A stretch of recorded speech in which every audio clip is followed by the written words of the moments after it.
Hi, guys. So Brian and I are here, and we wanted to give a more personal review on the movie challenge. So those of you who have participated. So there's this month we had 8 tracks, and the subject was Sherlock Holmes. And Brian and I have discussed this. There's 2 reasons we wanted to do this face to face. Number one, we feel that it's easier for you guys to. It's nice to put a face to the name, right? So I'm Venkerman, and there's Brian, and we're going to be judging or marking the submissions, right? Now, I can tell you I'm not an expert, but I do love listening to classical music and all kinds of Zimmer and all that stuff. So, and I created the challenges, so I know what I have in mind. So, if you get marked poorly, we're going to try and do this as honest and neutral as possible. So, if you don't have the marks that you want, just keep the marks on the side. Just try and, if you want to improve, just take on any kind of positive criticism, because we're going to try and help you see. Help you find out what we're looking for, so that you can improve next time and next time. And these should be fun, right? And equally, you want to learn and grow, right? If you're anything like me. So Brian, I guess the straightforward concept is, I mean, we're literally going to listen to these tracks raw, right? This is the first time, so I'm going to play these. Right. And okay, away we go. I guess we play them now. So first, let's start with Jaco Hubert, I think, or Jacko Jubert. Oh yeah, another thing, Yeah. if we mispronounce your names, we do apologize. No, Yes. no offense is intended. We do the best we can. As we know, this is a international community on Facebook, so there's obviously a lot of names, languages, accents, and so we do apologize for any mispronunciations of your names or titles. Yes. Also, like Vinkerman here, I'm no expert. There's a lot of people in the group that I know that are way more versed in music than myself, much more knowledgeable, experienced. So, we're not saying we're the gods of music or anything like that. No. It's just, our opinion of what we think about this music, and hopefully it can help you out. Mm-hmm. Some of you probably don't even really need the feedback. It's probably nice to hear it and cool. But none of this is personal. It's all just 2 guys sitting here, listening to some music and some thoughts. Don't take it personal. It's not a competition.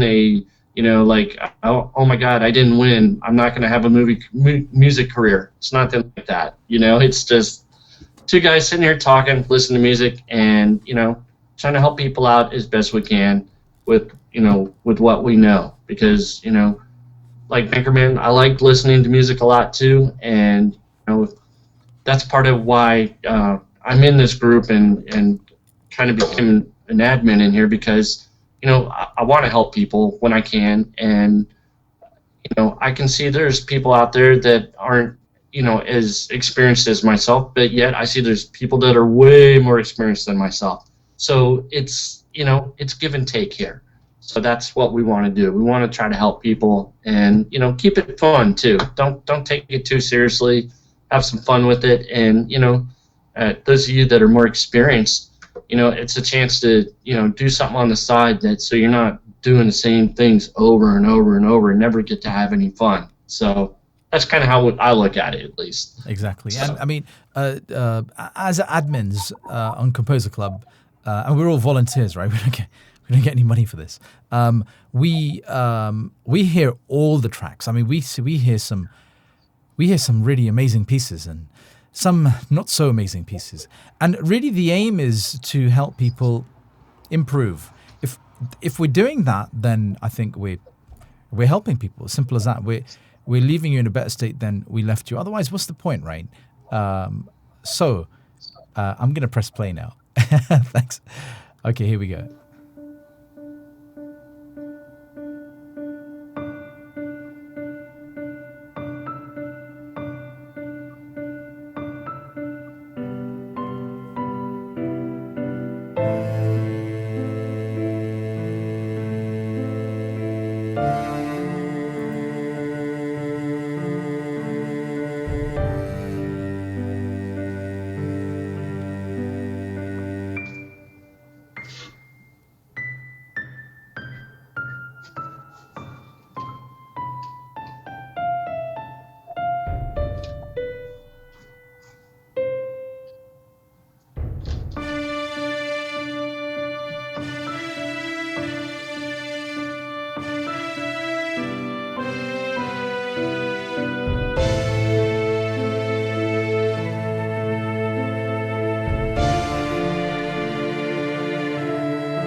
There we go. Right, let me put my volume on. Oh, something else is playing. Let me pause that.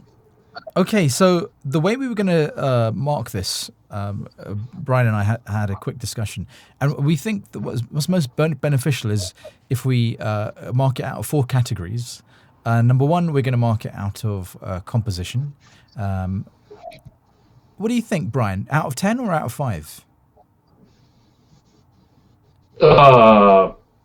I think 10 gives you more granularity. Yep. A little more, because something is a 3 or a 4, it's like, wow, 3, man, you're 60%. Yeah. 4 is like, wow, man, that's harsh. Yeah. Okay. So I think 10 gives you a little more detail. Sure, I'm with that. So the first thing we were going to start off with, marked out of 10, is the composition. The second thing is the production quality.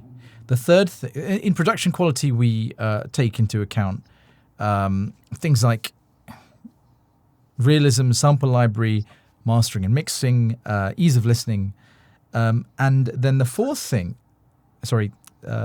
thing is interest. Does it keep you interested? And the fourth thing is, have you answered the question, which is, in this case, the theme is Sherlock Holmes. So I think, Brian, do you want to have another hear of that? Because we can pause the video and listen to it again. Well, we will have to. Already spotted a flaw with our approach right now. Go on then. So you're listening to it on your speakers. You can't hear it. On my speakers on a laptop, it's being streamed. The audio quality is just right. Okay, so what we got to do is press play at the same time. Exactly, and okay. I'll have to get some headphones or speaker. I'll probably get headphones, and do it that way. Okay. And that way it's no feedback, feedback loops or anything like that. Yeah, it's a 3-minute 38 track. Do you want to do that now? We can pause this. Yeah, let's go ahead and pause it real quick. Let's do that. Okay, so one thing I should have mentioned was the description that Jaco has given is for this piece. It's Sherlock is trying to relax, but he notices something is not quite right further down the street. He approaches and suddenly finds himself in the middle of mystery and a complex puzzle to solve. So that was the description behind the composition that Jaco did.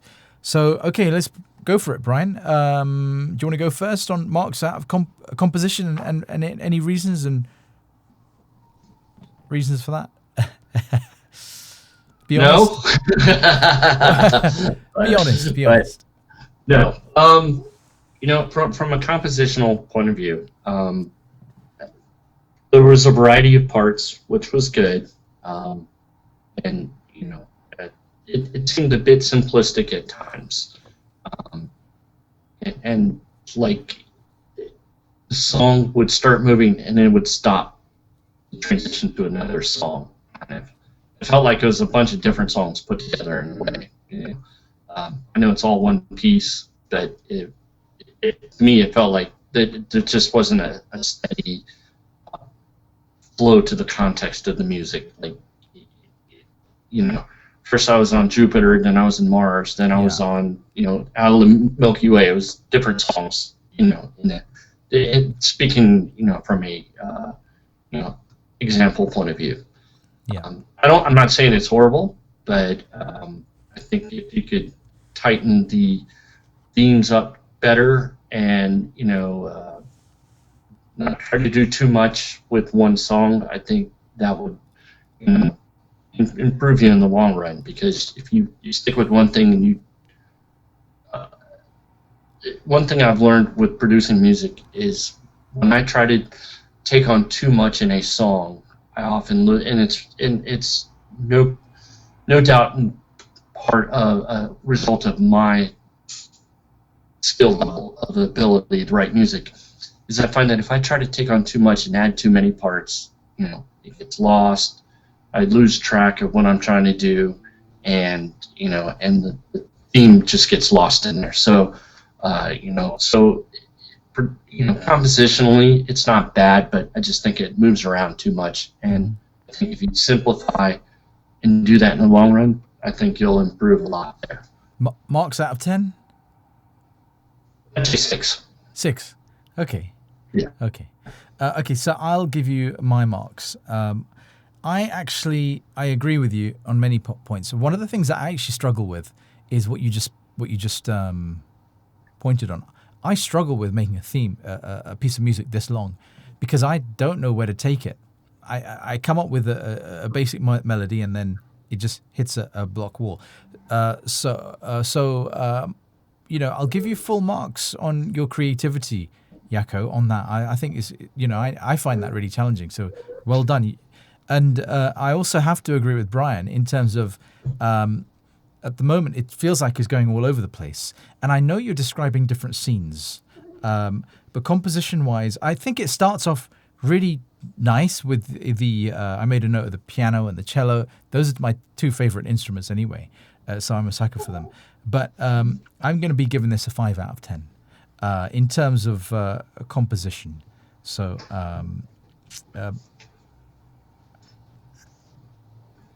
Actually, I'm gonna agree with you, Brian. I'm gonna give this a 6 out of 10 because it was an interesting piece. If it was toned down a little bit, tightened a bit more to the same kind of theme, so it had an interlocking theme as opposed to several, like you said, several themes going into one. Production quality, Brian. Well, I will say the thing that stood out the most to me was the attacks on the notes, which all seemed to be very harsh.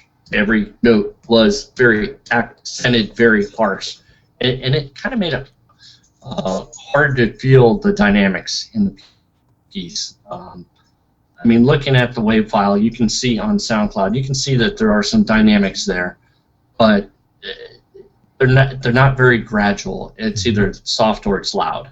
There's no crescendos, decrescendos as you go through the piece, or they're very subtle if they're there. And so, and I know, it takes time to build a library of instruments up. So, production quality, I mean, the sound was fine. It was clear.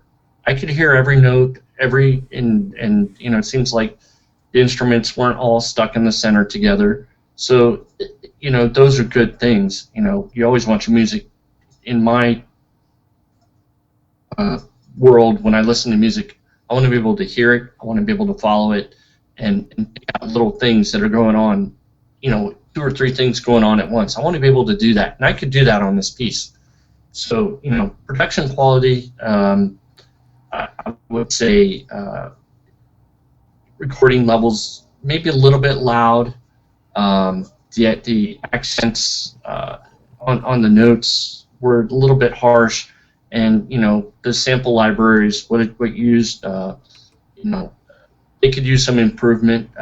But we've all started there. It's just like being a carpenter. You have to build your tools up over time. So we understand that, and I can't judge people harshly just because you don't have the latest and greatest virtual instruments, or you don't have a live orchestra in your backyard. Okay, so production quality, I would say maybe a 6 again. Just maybe 7. It's decent. It's the virtual instruments that got me, the instruments themselves that when you get used to listening to decent instruments, you can tell the difference, and the goal is to basically try to fool people. That's our ultimate goal, really. We don't want people to know this is a computer playing it. We want you to think there's an orchestra there. Not going to fool anybody with this piece. No offense intended. So I'd say 6. Oh, a 6. You changed it from 7 to 6. Yes. Okay. All right. Interesting. Okay. So for me, thinking back at it, I would say I'm just going to mark the production value as a 5. I am a sucker for good sample libraries, and they don't cost much if you go on Creative Cloud, Composer Cloud. Composer Yes. Cloud, right? They don't cost much. It's like 30 quid a month or something like that. So $20 a month in American dollars. right, $20 a month. So I would say I just really want to encourage you to make the investment, man. I think I think you're at the level where you can it will sound totally different, you know. And I want to encourage you to go down that route. I went the reverse route. I just went head deep, face in, buried into these sample libraries and tried to get better and better. And then I started making music. Totally the opposite way of doing it. You're way ahead of me in terms of that side because it's an interesting piece. He can write. He can write. And it's, I'd love to hear this with a decent sample library backing it. It will sound totally different. So for me, I'm gonna give it a 5 to encourage you. The next thing sorry. Going back to your point there, about the East-West Composer Cloud, I did the same thing. I still have it going now, my subscription. I don't use it nearly as much as I used to. There's really only a few samples that I use out of there anymore. But you can go that route and build your tools up over the years, and you get to a point where you don't need Composer Cloud anymore. Yeah. Composer Cloud. It's confusing. So, I think it's a great way to go. And everybody complains about, the instruments are dated, blah blah blah. Who cares? It sounds better than pulling a MIDI keyboard off your sound card, or whatever came with your DAW. I mean, those are that's fine to learn how to use it and put some notes to the computer and produce some audio. But if you want to improve your sound, go up to Composer Cloud. It really is worth it, and you get some valuable experience, doing that. Exactly. So I think you hit on a good point there. You could, if you're on a subscription, you could pause it for a month and then reinitialize it, or just reinitialize it when you're using it. Exactly. So it won't cost 20 quid a month every time. Right.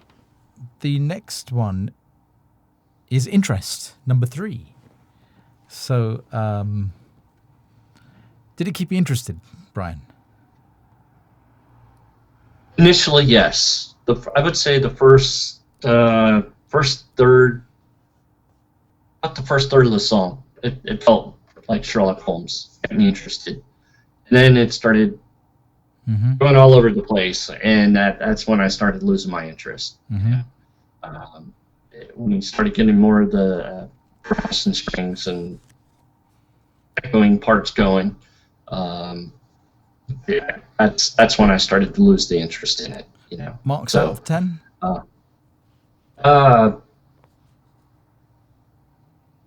I'd say 6. 6. Yeah, you got me on that one. I matched 6 as well. I found, for me, the first part of a song, I come almost from a filming type thinking background, and usually the first 15 minutes, or these days the first 5 minutes, is where you have to capture your audience. So I treat sound the same way.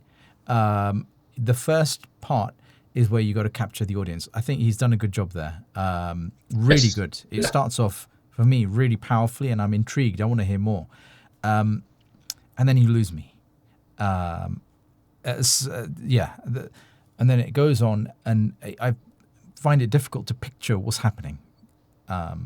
What exactly is happening? Maybe, Jaco, it was strong in your mind, and maybe you can hear the full sample libraries in your head. But in this piece, with this sample library, I found that difficult. So I'm going to match Brian's 6 out of 10 on that. Anything else you want to add on the interest, or we're covered there? I think we've got that covered. And finally, on this piece, we've got have they done what's written on the tin, which is, have they answered the question? Did it sound like a Sherlock Holmes theme? Marks out of 10. I'd say 4. Yeah, oh God. I don't mean to be mean or harsh. It went all over the place, like I said, and it was almost like, and I'm sure you could hear it in your head when you were writing this piece, and could see it, and we all do that. We write a piece and we think, yeah, this is the character doing his thing, and I just didn't see it or feel it there. You know? Yeah. And it was just, it goes back to the composition of writing all over the place and not staying focused. If you had stayed closer to the theme and varied it a little bit, not necessarily repeating it over and over, but actually there was some of that, of repeating over and over, you know, towards the end of it, you know, the instruments echoing each other, and that kind of took away from it in a way. But for me, I didn't see Sherlock Holmes at a certain point in the song, and it just kind of lost me. I was like, yeah, no, Sherlock Holmes is, he left the room. Yeah. So, Okay. that would be me. Yeah, though for me, I actually put down a 4 out of 10 as well. I really found it difficult to picture Sherlock Holmes in this. I would have given you 3 out of 10, but I think because I think you, in your mind, you might have answered the question, so it's a subjective view. So I kind of want to give you the benefit of the doubt there, Yako. So, but I know I'm judging this, but I think 4 out of 10 is a fair mark because you clearly put some serious effort. I mean, it's 3-minute 38 song. I have to give you a point just for that. So, total marks, Brian and myself.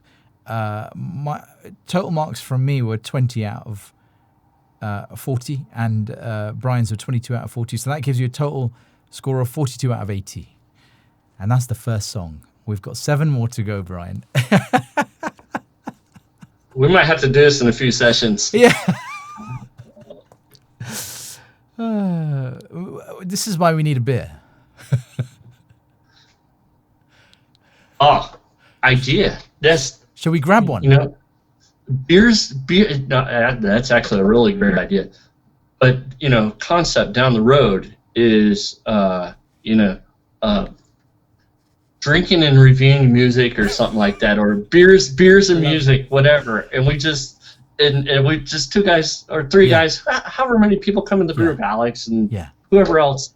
You know, like we're just having a beer and talking about music and just make it interesting for people. I kind of see. I think I understand what you're trying to do now. You know. Well, is that kind of what you were thinking about? Yeah, I was for me. Where I live, I don't really have a community of composers or anything. I mean, there are the people in London, but they're like serious level, right? And there's a major gap. So for me, I can't think of anything better to listen to music with people who share this interest and have a beer with them. Can't do it in person because, you know, you're on the other side of the Atlantic. But hey, we can do it online. We don't need to. And we're sitting in the comfort of our own home. So do you want to grab one? Is it too early? Yes, I would love that. Do you want to grab one now? Absolutely. Okay, I'm going to pause this. I'm going to grab one as well. All right. Okay. See you in a minute. Oh, I see. Yeah. Okay. So I've got a name for this. Beer review. You've heard of peer review? The scientific community has a peer review. Well, this is the Composer Club beer review. And I'm going to call myself a beer. So Brian's got one as well. Cheers, buddy. Cheers to your beer. Cheers to the beer. And, you know, if you're watching this, why don't you join in? We were going to do these live, but we're trying to figure this out. We're not sure how to make it live at the moment. And we're not sure how to put this whole thing together. It's the first time. We're kind of making it up as we go along. So we're totally shooting from the hip on this one. Yeah, exactly. So cheers, guys. Makes it bearable. Cheers. And I don't mind. We can have 30 songs now. I don't mind. We've got a beer to keep us company. Right. So, next track. Let's go to the next track. Right. We have in the list, it's Andrei Lubimstev. I think that's how you pronounce it. Andrei Lubimstev. Lubimstev. Sev. Sev. The T is before Sev. the F. Lubim. Oh, wow. Yeah. slightly dyslexic. Lubimtsev. Probably Lubimtsev. I suspect the T is soft. It's probably like Lubimtsev. Lubimtsev. Yeah. Okay. So sorry, Andre. We know you're awesome, and sorry if we're mingling your name and making you cringe. We do apologize. Right. And the first thing I notice is he's had 57 plays and he's had 4 love hearts, and he's had 2 comments. So it's looking quite promising already. It's pretty good. I'm looking forward to hearing it. So I'm going to grab my headphones. You've already got your headphones on, so we're going to press play at the same time. 3. We should have a catchphrase like 3, 2, 1, powers activate or something like that. What was Grayskull? The power of Grayskull. It was that He-Man, wasn't it? Was that that was He-Man. That was He-Man. All right. What do you want to do? What was your one? I don't know. I've always been fond of the Wonder Twins. Wonder Twin powers activate. Shape of a composer. Form of a guy that thinks he knows how to listen to music. The Wonder Twins, is that an animation, right? Yes, that's from the Super Friends from the 70s. Oh, wow. So, not everybody probably knows that reference. I've not seen that one. I've not seen that one. But I will check it out on YouTube. I'll send you a link. Yeah. Send me the link. But anyways, onwards and forwards. 3, 2, 1, let's play.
Oh my gosh. All right. I'm impressed. Bravo. I had to turn the ads off. That was seriously there. bravo, Andre. That's the first time I heard that. I'm just... Whew. Right. Let's go for it. So, composition. 10. That's a no-brainer. Anything to add? I'll tell you why I liked it. Yeah. Andre, I know, is a very knowledgeable person with music, and he knows his stuff. There's no doubt about it. And what I really liked about this piece was his use of tempo and, slowly increasing it, building the excitement, the energy, the tempo, getting you, pulling you in more and more and more. And that was just an excellent use of tempo in a piece of music that, so much in production music these days is it's all about it's one tempo, pick a theme, stick to it, that's it, no variety, blah blah blah. And he said, I don't care. I'm writing the rules here. Yeah. I got my own rules, and that was awesome. It was a really cool piece. And Brian, I 10 out of 10 as well, because exactly what you said. The increasing momentum of the piece. I mean, the composition was so interesting. I was glued to it. I wanted to listen to more of it, and 2 minutes is the perfect time for it. And it's all It really the same melody as you can hear it throughout. So it's just it goes back to what I was saying on the last one. He picked a theme, he stuck with it, he danced around that theme, and different shades of colors, different, like a painter. Like I did some blue, I did some red, did some orange, but it was still the same thing right there, and you knew that, and that's what I look for if I'm thinking about, a composition. And I love the music. Sorry, the instrument that he used. The plucking. Was it the plucking? Yes. I don't know what he used there, but I've never heard of it. I've never heard that before, and I thought, because I found it difficult to get that instrument. Brilliant. Okay, next one is production quality. Marks out of 10 and comments. I'll give him a 9. Don't shoot me. I thought it sounded fantastic. I mean, the production quality is top notch. The mixing, the spacing of the instruments, everything. The VST sounded great. Only thing I didn't really buy at some points were the brass accents in the back. Mm-hmm. Those sounded a little bit keyboardish to me at times. But other than that, everything I thought sounded really great. Yeah. And So 9 out of 10, right? So 10 out of 10 and then 9 out of 10. So I'm going to match you, but I'm going to give him a 10 out of 10 because I agree the brass, but he hit it well. There was only one part where I can actually remember it because it was like on its own, and I thought, ooh, that the quality of the brass doesn't match the quality of the rest of the track. But yes, that was my thought. He quickly jumped away from that. I'm like, you know what, mate, you more than made up for it for me. It was a pleasure to listen to it. But yeah, I feel guilty saying 9. I just don't want to. I don't want to keep matching the same scores as you, so I'm gonna. All right, I'm gonna go with 2. You're being mean. Just kidding. He's joking. All right, so next one, interest. Andre's a very cool dude. Andre, you know him? Do you know him? Yeah, we've chatted some in the past. Okay. He's actually a pretty cool dude, and that's how I know he's a very educated person when it comes to music. And so yeah, he's got a big brain when it comes to music. Yeah, he's the dog's bollocks, as we say in London. Yeah. Interest in the theme. Marks out of 10. I'd give it 11 if I could. You're not allowed to. Well, you can if you want. We make the rules up. You can actually. Why not? It's up to you, man. You're the judge. No, 10. 10. I give him a 10. It was a very compelling piece. It pulled me in. It bounced around. It was very lively, and it even had that kind of quirkiness that I kind of think about when I think of Sherlock Holmes. He's supposed to be astute and blah blah blah blah, but in the back of my head, Sherlock Holmes still bumbles around as elegantly as he can possibly. Yeah. And I think he painted that picture beautifully. Yeah. So I agree. I mean, there wasn't one point that I wasn't interested in it. So for me, definitely 10 out of 10. I think 2 minutes, good time. He hasn't strung it along, so he's kept us interested with that melody, and he's probably pushed it as far as he can. Because if it was any longer, then you'd start thinking, okay, it's getting repetitive. He didn't enter that space. I was happy to hear it. So for me, 10 out of 10. And finally, did he answer the question? So did it sound like a Sherlock Holmes? Yeah. Absolutely. Marks out of 10? I mean, oh yeah, absolutely. What do you mark it out of 10? What 10. 10? Okay, okay. Yeah. I thought you asked me 10 out of 10. I was like, yes. Okay. My bad. I wasn't listening. 10 out of 10 for me as well. You could hear him, you could see him in your mind, and what an interesting character he's painted. Mischievous. It doesn't sound like the other Sherlock. It's far enough to sound unique in itself that it's not an exact copy of, or even that similar to the actual film music of Sherlock Holmes. Are you talking about Hans Zimmer's version? Yeah, right.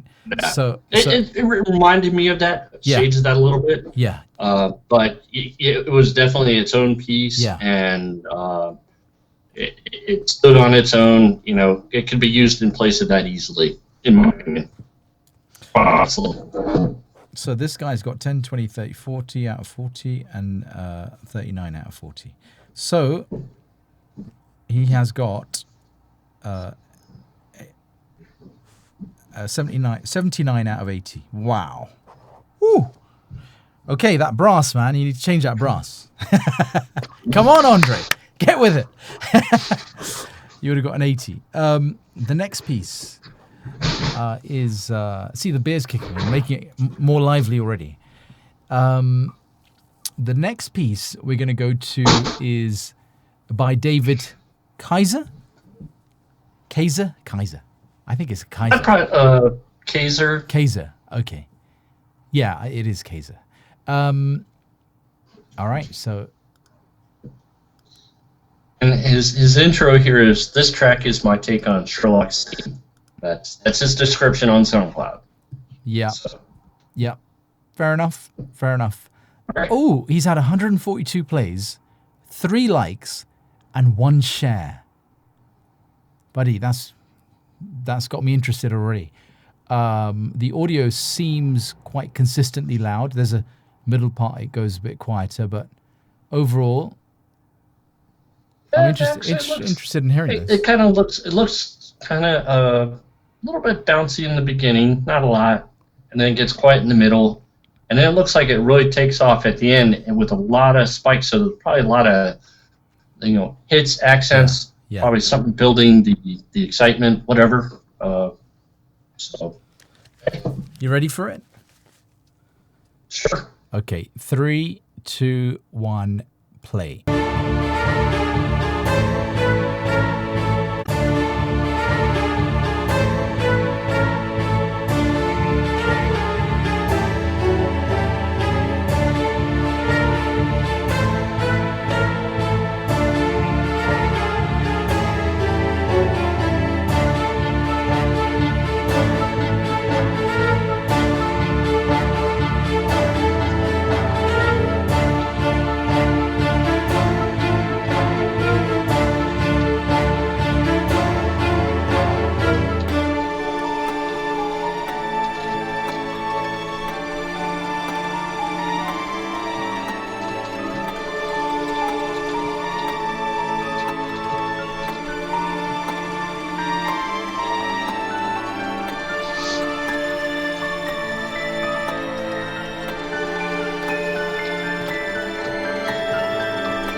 Next thing is the kicking in. Okay then. Right. Composition. What do you say? Well, I was about 10 seconds behind you, and I'll explain that in due time as we go through these steps here. Um, composition, I would give it a 9, I think. Um, Yeah. almost repetitive, not quite, but I mean, I did like the structure. I thought it was really, I loved the three movements in there, and the middle part really caught my ear. It was just a really neat arrangement in there. I love that. I thought that was awesome. Um, it's like between 9 and 10 for me on the composition for me on that, because he's obviously David has some skill with writing music, and is able to do some creative things, and not just the standard ostinatos and, you know, bass piano parts, whatever, he has some creativity there, and he writes very well, I think. So I'd give him I'll give him oh, I'll give him a 10. Wow. Okay. Okay. So for me, the composition, when I compare it to Yako's, okay. So for me, it was like I would give it a 9 out of 10. It did feel repetitive to me. That was the only thing that I would say. Now, I don't know if that's because I listened to it. This is one of the themes. I think I played it a few days ago, and it was still in my head, and I was repeating it. It's 1 minute 47, so it shouldn't be repetitive, but it had that feel to me. So I'm going to give it a 9 out of 10. But other than that, yeah, it was, yeah, just on composition, I would say that. Yeah, I mean, it wasn't, like I said, it was. I like the three sections in the song. I thought that was a very nice structure. It transitioned nicely. It was smooth, and it wasn't a problem.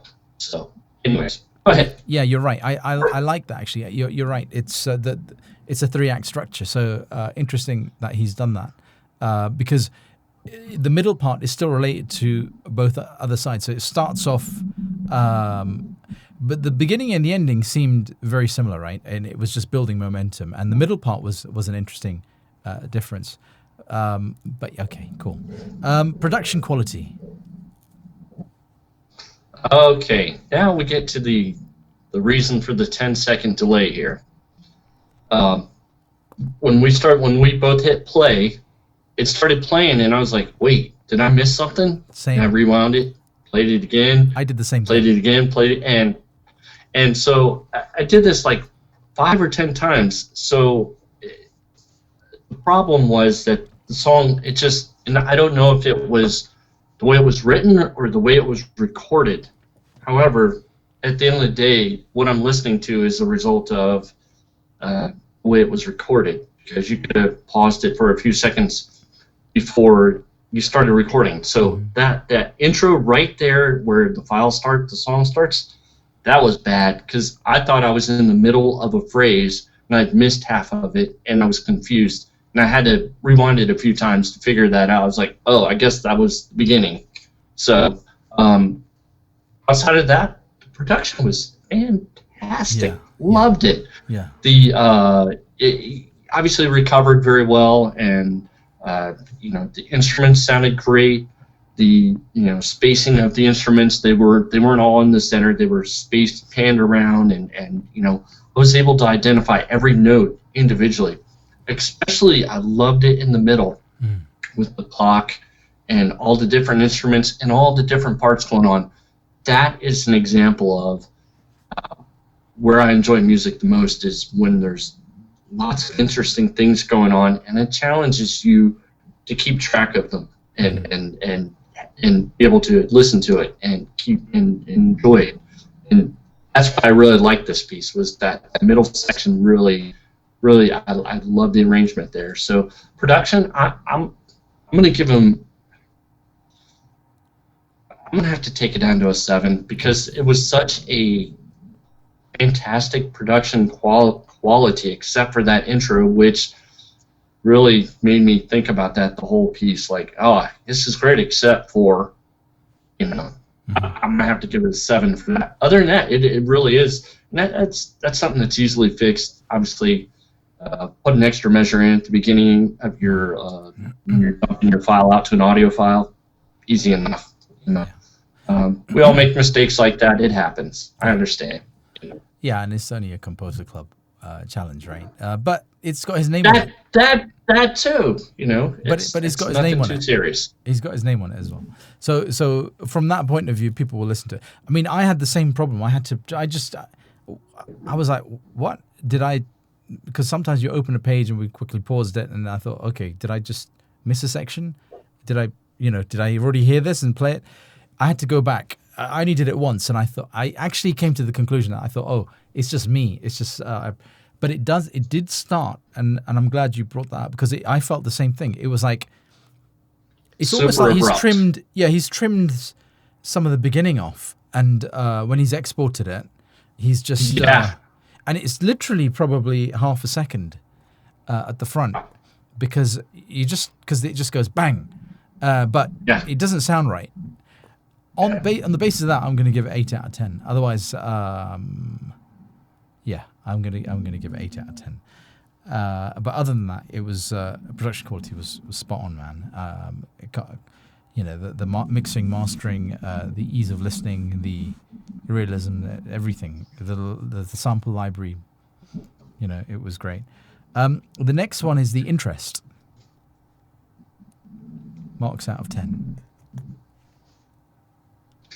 I'm going to give him a 10 here because I like the arrangement. I like the way it made me change my focus throughout the music. And it basically pulled me along. It told me which direction to go. Where am I supposed to be listening? Where is my brain supposed to be looking, thinking? And that, to me, is the beauty of music, is that it tells a story, and a story that tells you where to go, and without words, and that's awesome. He told a great story here. Yeah. I'm going to give him a 10. 10, yeah. That's a high mark, higher than mine. I gave him a 9 because for me it just sounded repetitive. And I know that's the melody, but for me it was when I compare it to Andre's, for example, Andre's was keeping you more interested. I was actually going to give this an 8 out of 10, but I've marked it up. You can give it an 8. I mean, don't feel bad. We can be more than 2 points apart. That doesn't mean we're not friends. Come on. Okay, I'm going to be honest, David, and I think for me it would be nice if it went. I know you've got the middle section, but if that melody grew a bit more, and I'll probably need to listen to this again, but this is based on my bad memory, so apologies. And finally, did he answer the question? Was it could you picture Sherlock Holmes?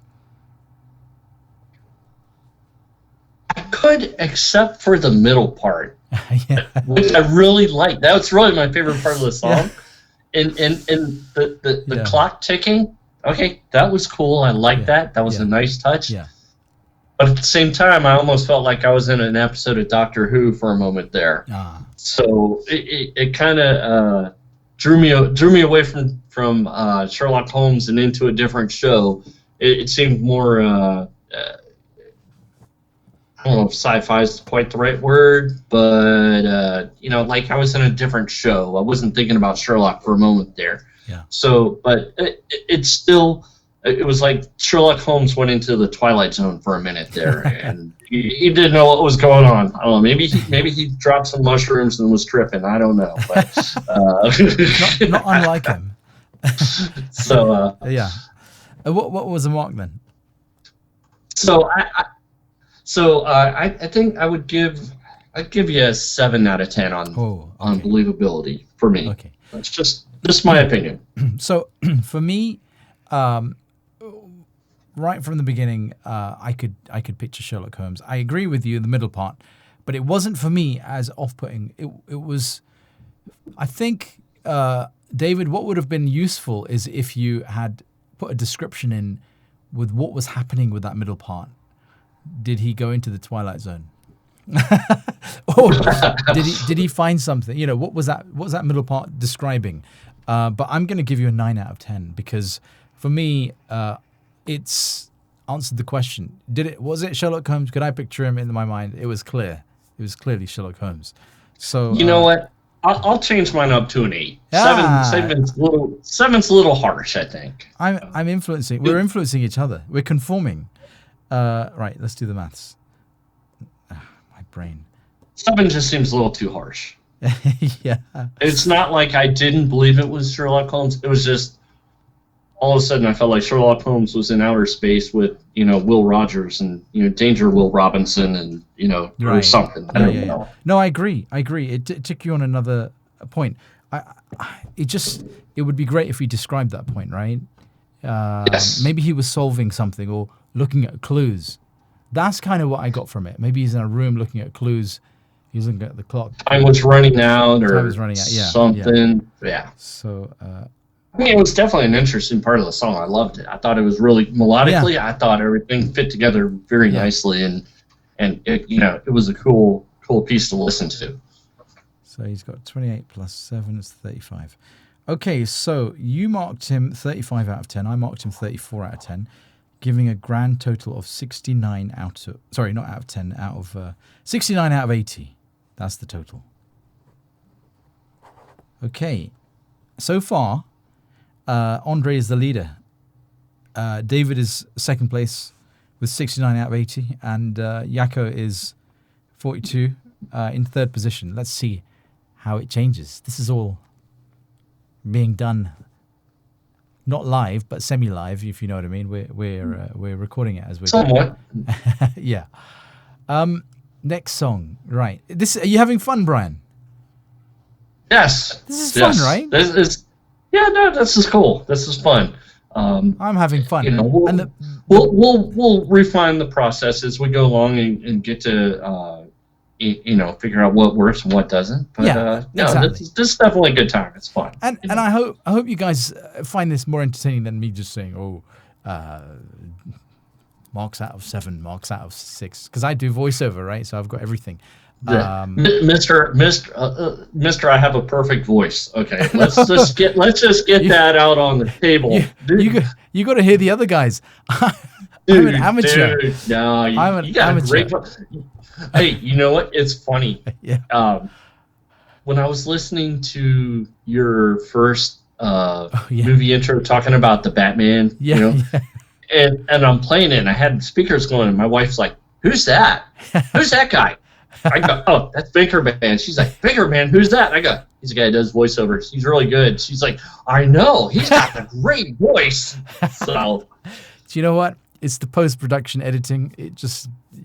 I can show you how to do all that to make it sound better. But I've got some presets in Adobe Audition, and you can clean up stuff. And in fact, I did a course. Make my voice better button. Pretty much. And I've got a guy called, I did a course with a guy called Tim Tippett. He teaches you, he's mastering for voiceover, and to get rid of all even like sound echo and all that stuff. I recommend his course. Anyway, I did his, and I learned very quickly how to take somebody's audio and make it sound better. Mastering. Yeah. Really, I recommend that course. So the next one is Klaus Ferretti. I like that name. It's a cool name. It's like Ferrari. Klaus Ferretti. So I'm gonna click on the link, press pause before it plays, and he's got the space in the front, right? Now, interestingly, he's got 17 plays. Out of 17 plays, he's got 4 likes. Pretty good ratio, buddy. But let's see. 17 plays, 4 likes. It's not bad. That's Pretty good. You ready for it? Yeah. 3, Let's go. 2, 1, play.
Okay.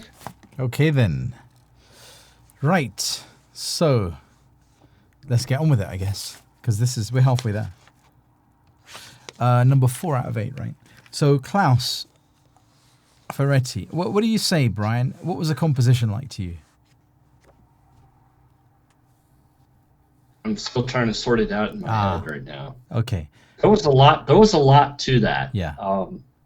It almost seems disingenuous to give it a score after one listen. Right. Um, there were a lot of elements going on in there, a lot of style changes, shift changes, which um,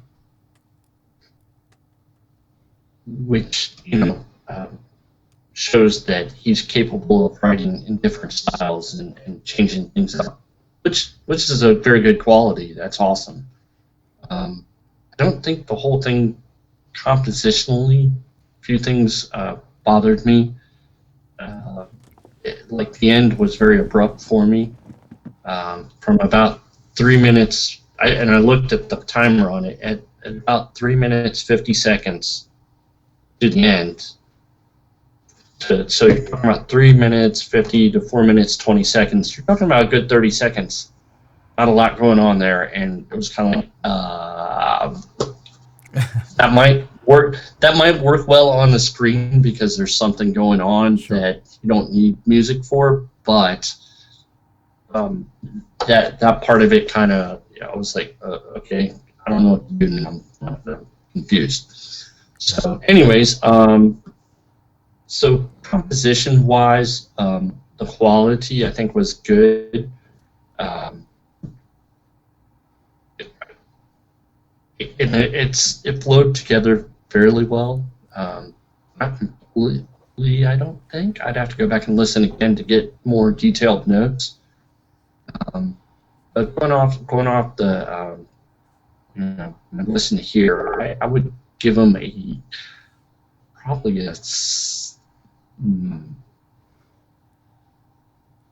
I'd give them an 8 on composition. Okay. I did that as well. I gave him an 8. And for me, listen, I was going to mark him. Okay, there's, like you said, there's two ways of looking at it, right? It's a 4-minute track. It's a 4-minute 20 track. That's a lot of time to cover. So I mean, sometimes I think, do people use these competitions to just go crazy and produce anything? Because it had that element to it. Yes. Right? It bounced around a lot. Right. And it's like, it's great to use these challenges for those reasons. It depends what your aim is. Now we're gonna mark it, or I'm gonna mark it from a point of view of, not your. I'm gonna mark it on a point of view of the challenge and this, within this challenge, right? The kind of rules within this challenge. The composition, as far as Sherlock Holmes is concerned, there was a lot happening, and for a 4-minute track, it was all over the place. And Brian, you hit the nail on the head when you said this seemed like it was for a film score, for a scene where something was happening, almost like those Charlie Chaplin ones where you got the music doing a lot of the work and the film. The camera would have been jumping around a lot on this. Right. There would have been different things going on. Yeah. So it doesn't mean it's a bad piece because sometimes you switch scenes and you got a soft piece of music and then you go back to this other scene and it's like rock and roll. Woo! That's right. So which makes me wonder: is Klaus doing a lot of pieces for film scoring or for that kind of stuff, scoring to the screen? He may be right. He may be well versed in writing to screen and film, and if that's the case, then that's kudos to you, man. Those are some good chops you have there. Exactly. So. Or maybe you, Klaus, maybe you saw it in your head, and the film was in your head, and you just like, yeah, this is what I see, and this is what I'm going to make. And so for me, it was an 8 out of 10 because from a neutral listener's point of view, who's just listening to it, who can't see that scene, that frame in your mind, and there's no description. If there was a description to say this much, because it's such a long track, a way to get more marks would have been to describe more of a story. Yeah, more of a story. 0 to 10 seconds. The guy's he's introduced. 10 to 30 seconds, he's wobbling over. 40 to 50 seconds, he's seen his nemesis. What's his name? I can't remember. His enemy, arch enemy. But yeah, Ronald McDonald. Ronald McDonald. There you go. He's everyone's arch enemy for our bodies, right? Yeah. So yeah, for me it was 8 out of 10 as well. So that's both of us. Production quality, Brian. I'd give him a 9. Wow. It was good. It was very, very clear, very well mixed, and I liked the instruments. I thought they sounded very, very excellent. You know, the mixing, the mastering was all very clear, which I liked. I only take off for the end of it because it was just that 30-second pause there, and then it just jumps at you, which would play well on film, but we're listening to it in an audio environment. We have no reference to look at, visual reference to understand what's going on with the music. So 9 out of 10, right? So that ending part, it kind of took it away from me. Okay. 9 out of 10. But it was good though. 9 out of 10. So I marked that 8 out of 10. I'll tell you why. I'm listening to this on the Sennheiser headphones. These are neutral, so not too much bass and everything. And there was one point my ears were hurting. Now, it was like... You know what? Yeah. You know what? You're right. I'm gonna have to change my score. Oh no, I don't want to do that. Because I forgot about that one thing. Yeah. I had to turn the volume down on right. the SoundCloud because it was blowing my ears out. Yeah, and that's it's a shame, right? Because it's a simple thing. It's a nice piece. It is a nice piece. Yeah. Yeah. So my advice, and it was really loud. So dude, bring your tracks down. Yeah. 3 to 6 dBs. Yeah. And you'll be in a sweet spot. I think that's easily fixed. Yeah. Yeah. So yeah, I'll have to bring my score down to an 8 as well. Oh, sorry, Klaus. Sorry. But hey, we want to be honest, and we want everyone to improve. So I forgot about that little detail of the volume, and once you said that, I was like, oh yes, I had to turn it down because it was killing my ears. It was, and I'm glad you had that as well because you've got the little headphones on, and I thought, is it these? Because maybe too much treble. I don't know. They're not bumpers. No. Yeah. Okay, the next one is interest.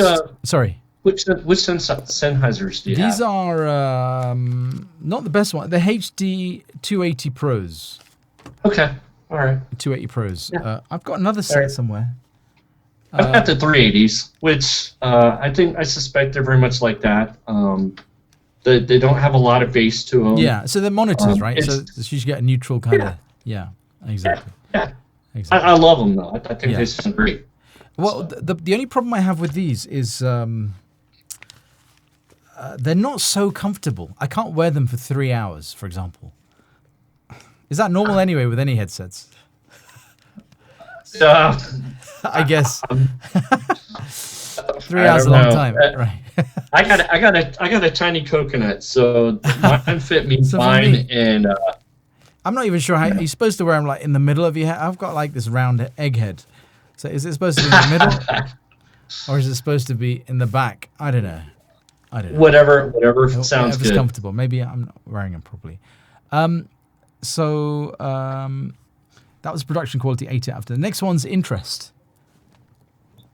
Did it keep you interested? No. And part of it is I keep going back to the ending there. It left me hanging for too long, and I was like, dude, this is a big, and without a visual reference, I don't know what's going on, and it just felt. One thing I did really like on the production quality, going back to that, I liked your use of Foley in there with the sound effects, and at the beginning, I loved the intro, actually. It was a nice, dark spring section there, and it felt very modern with that. I thought that was really cool. And then it slipped into more of a, more Sherlock Holmes kind of dancing around kind of piece.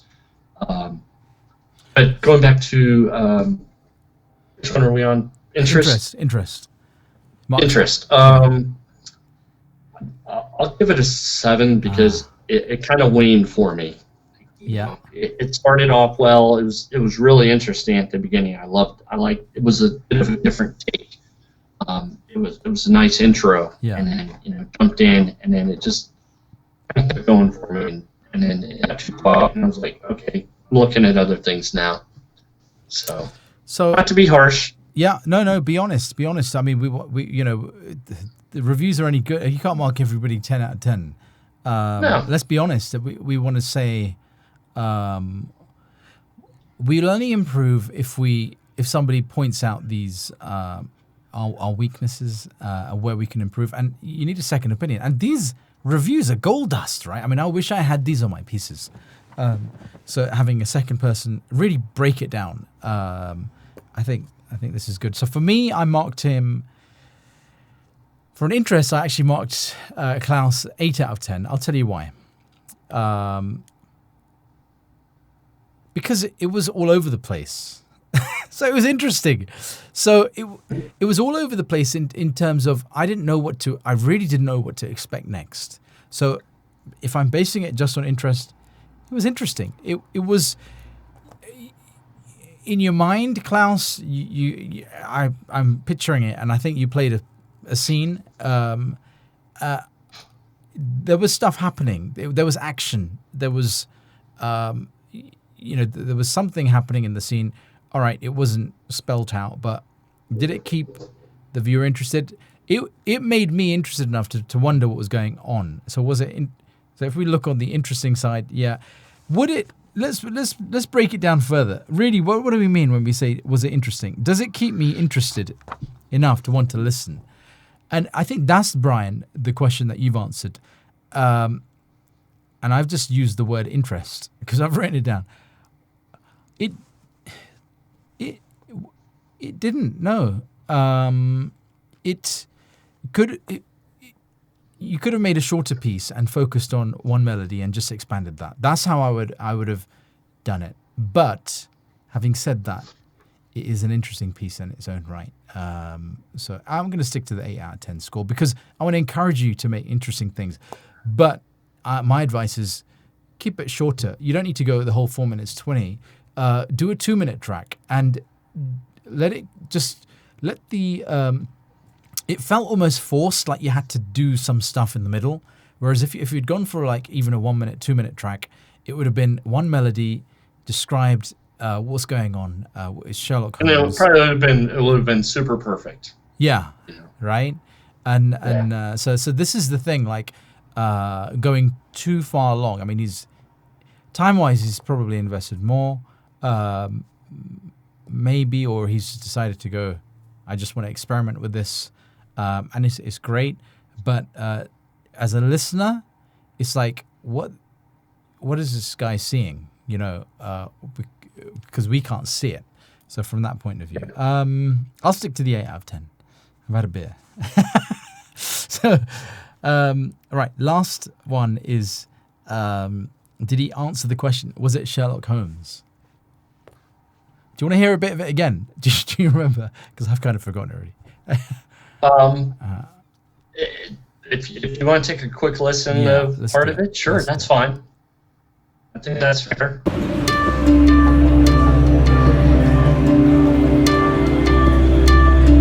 See, that part was very so good, right? Hybrid, like he the genre he tagged it as hybrid orchestral. And I felt like that. I felt like, wow, it's like the beginning of Modern Warfare for a minute, Oh my gosh, yeah. Something like that. And it was cool. I liked it. Yeah. I was like, this is a different take on Sherlock Holmes. It's kind of cool. Yeah. Very, very, I would call it a modern twist on it, which was cool. I loved the intro. Yeah. And then it dipped into the bouncing around and different instruments.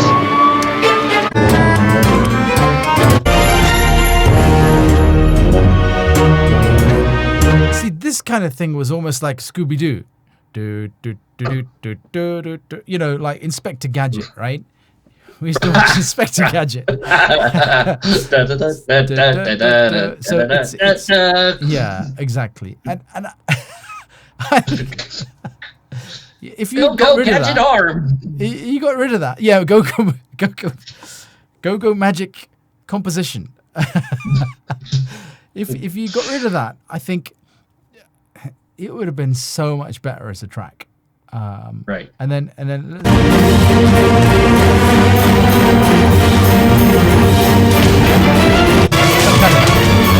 some kind of battle, and that's what I'm picturing. And then he goes. Now he's eating a loaf of bread in Paris. He's beating everyone up. He's had the fight. He's beating the Frenchies up again as usual. So.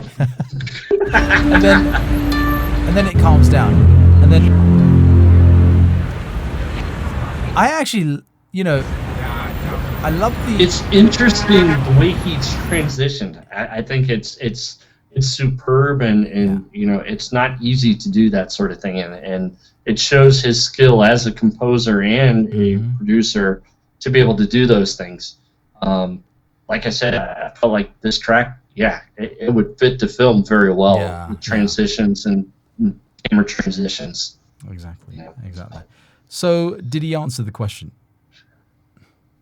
Yes, I believe so. I think he gave Sherlock a little bit of a darker side at the beginning there, a little grittier perhaps, and I thought that was kind of cool. Yeah. So I would give him an 8 out of 10. Okay, I actually gave him an 8 as well. So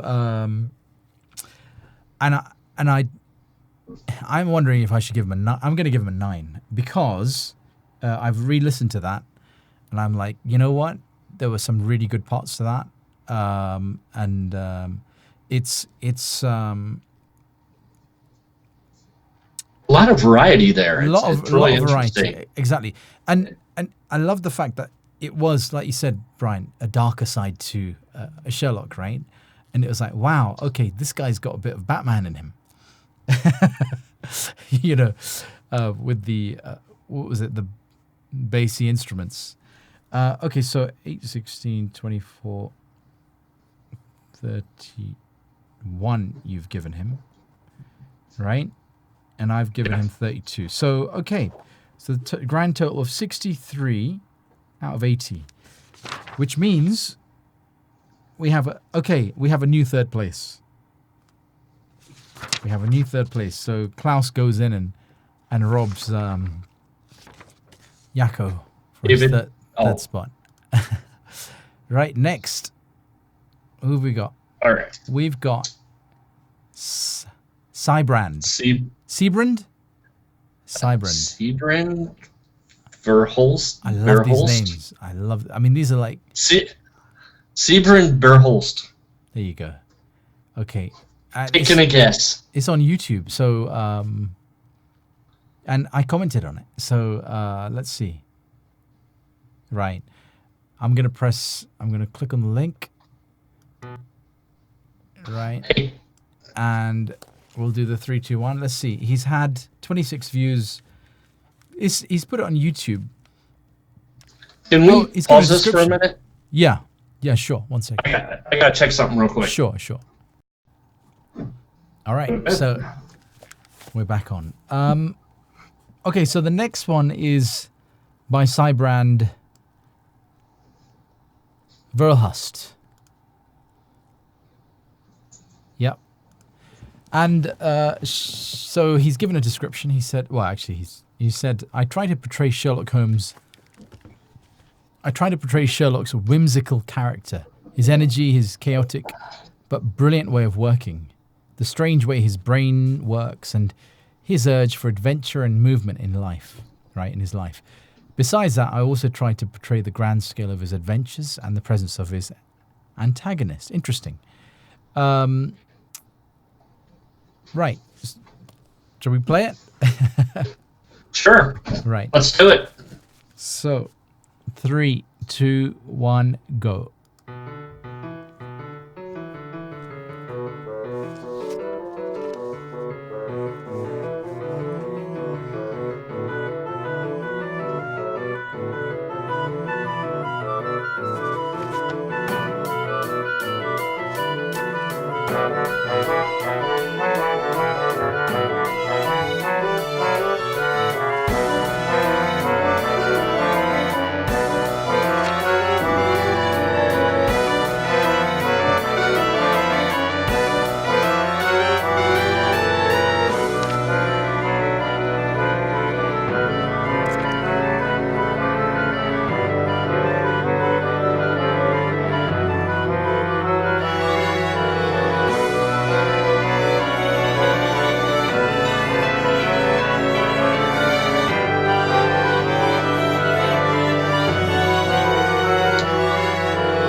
as soon as it finished, I heard you roll the coffee cup.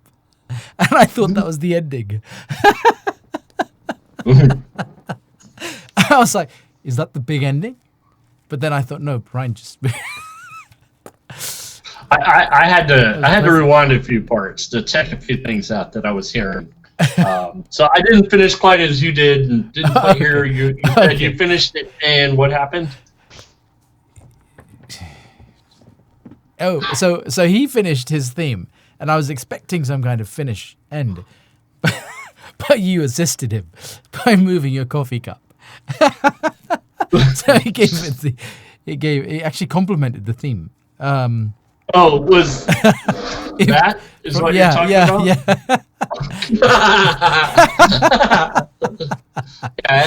I gave him a little bit of Foley for his music. Yeah, the grand ending, right?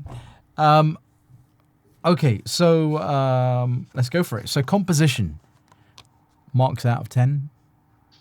6. And I'll say why. Yeah. Starting out with a good theme, which he revisited throughout, which was good.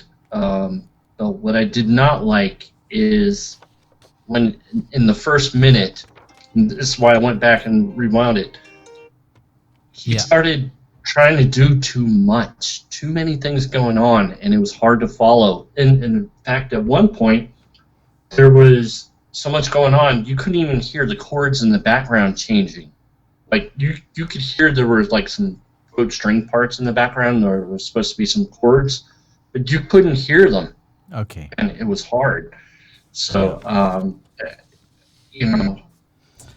the arrangement, I think, was a little bit too bold in the first part of it. When you got to the 1 minute and went back to the theme and danced around that, that's where it really improved, I think.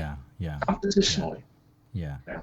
I don't think, there were no glaring, like, wrong notes or chords or, things like that. Musically, things made sense. Yeah. It's just that the beginning part was a little bit too much for me. It was, like, dude, I don't know what's going on. So sorry, somebody's calling the house phone. I know who it You is. still have a house phone? Wow. I know. Exactly. They make you do it. They make you do it. They basically, they give you a house phone. They give you internet and TV. You have to have the house phone for some reason. Oh, yeah. You know what? They offer the same thing here, and we always tell them to pound sand. We don't do it. We don't take the triple package, as they call it here. Right. Sometimes I know what you're saying. Sometimes I use it. So sometimes from my work, I need to, I don't know. You don't want people having your cell phones. So you got a once. House number they can call you at. Great. Yeah, exactly. They can track you down. It's usually either my mum or my mother-in-law. That's it. All right. So, so that's the mother-in-law's secret phone. Okay. Is it under it's like the bat phone, right? Is it a red phone under a glass jar? You pick it up. Pretty much. Yes, Commissioner.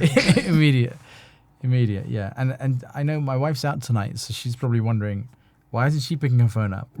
And she's tried to call me on the mobile, and immediately she tried to call the house phone. Hopefully one of the kids will pick it up. So I gave it, composition-wise, I gave it a 7 out of 10.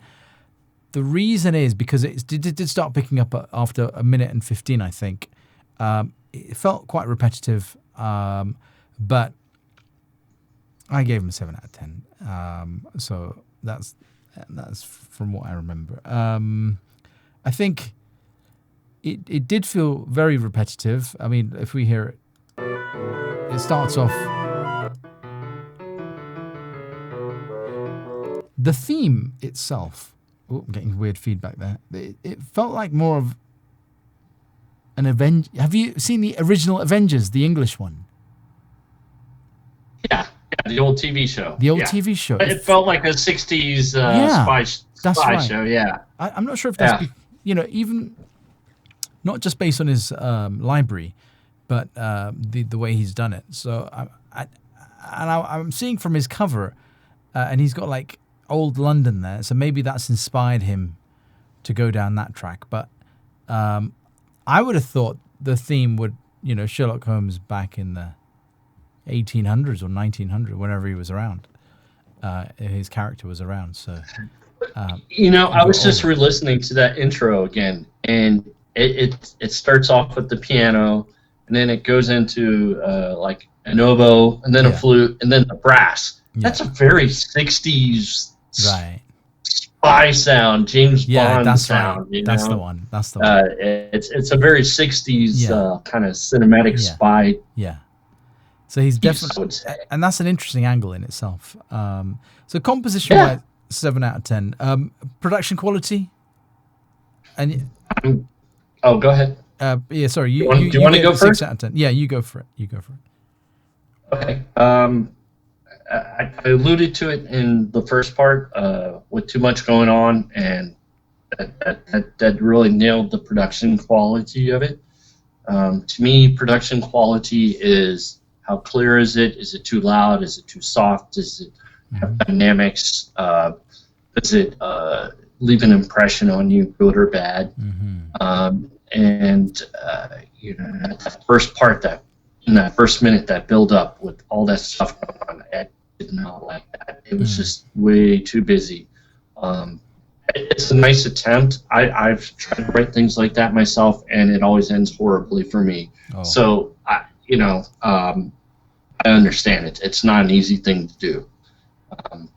So production-wise, it was really clear after the 1 minute mark when you went back just to the theme, and it improved. And I thought that was a good move, but I wish he kind of stuck with it. But it would have been really repetitive the whole way through to listen to that theme like that. So production-wise, I'd probably give him a 7 on that. Okay. Maybe yeah. So I marked him slightly less than yours. I gave him a 6 out of 10 on production quality. For me, it was again the samples. I really, it's just like everything sounds better when you get even East West sample library. I'm not sure. It just sounds like computer, the computer sounds, and it had that feel to it. It was right, I'm guessing. Yeah. Definitely. So Brian, you can hear past that, but I can't kind of hear past that. So on that point of view, I'm always going to get slightly more stuck. I think a lot of people do, and that's it, and they kind of rob themselves of music enjoyment because they get hung up on the samples themselves. Right. Yeah. And I get it. It's definitely more enjoyable when you have, cinematic string studio versus the violin off your MIDI keyboard. I get it. If it's harmonically pleasing and sounds cool, hey, I have no problem with that. Yeah. But to your point too is like you said before, if you're beginning and you're learning, and there's lots of free samples out there too. It's hard to know what's good and what's not, but read a lot. But Composer Cloud is a fantastic resource for people starting out and starting to get their chops and learning how to do this stuff. Can't recommend it enough. And the best, I think, my favorite product in Composer Cloud is Spaces, Reverb. Yeah. I use that in every track. I'm using Spaces 2 now a lot, but I love that reverb, and that's about the only thing I consistently use out of there anymore. Wow. You should buy that on its own. Yeah. I'm sorry, I didn't mean to interrupt you. No, I was saying you should buy that on its own, so you don't have to pay the subscription. Oh yeah. I don't know how much. Yeah, exactly. Yeah, I've been tempted, but then I find myself drifting back in and finding other instruments to use. Right. See, this is the thing. When I first started on East West Composer Cloud, there was so many instruments, and I was like downloading everything, and then you just get lost in this world, and you just end up producing nothing. Well, or you sit there for hours Yeah. playing one note and sampling through instruments. Wonk, wonk, wonk, wonk, wonka, wonka, wonka. And Yeah, you're just right. like, what am I doing? Yeah. Well, you're testing instruments out. Is what Yeah. you're doing. And you Yeah. can spend hours doing that. Yeah, and it's not Easily with Composer Cloud. exactly, and it's difficult for me. It was difficult remembering what was what. Okay, you could. It's a whole job, archive like listing it. Figuring out where the ones are that you like, and you're like, all right, which patch did I use, and which which one was it that I used last time? Exactly, exactly. I'm with you on that. So the next one is interest. Did it keep you interested? No, it really did. Just I was really turned off right away with the confusion and the clutter, and it made it hard for me to keep going through the piece. And I'm not trying to be mean here. Just I always it's hard for me to say things that I know may make people upset or sad or feel bad, and that's not my intent here. No. I'm just trying to be honest and help people to focus. And like I said, do things I think would have helped this piece. Number one, cut down on the amount of parts going on. Number two, expand the theme out and maybe add a counter. Actually, you probably should have had a counter theme to that. Yep. If you would have had a counter theme like da da da da da dun dun dun dun dun dun dun dun dun dun dun dun, like contrasting themes there, you could have made the piece more interesting. Yeah. I think. And it was just one theme all the way through. Yeah. So yeah, and I would have to give it probably a 5 out of 10 on that. Okay. I marked it a 6 out of 10 for interest. Probably being a bit generous as well there. I think I agree with you on your points. I think it was repetitive. I'll be honest. Look, I had to try hard to picture the scene, and I couldn't get out of, what was it, 70s or 60s kind of theme music, or like the James Bondy type. So I'm not sure if that's what you're thinking about. Austin Powers. Austin Powers, right? And do I make you Randy?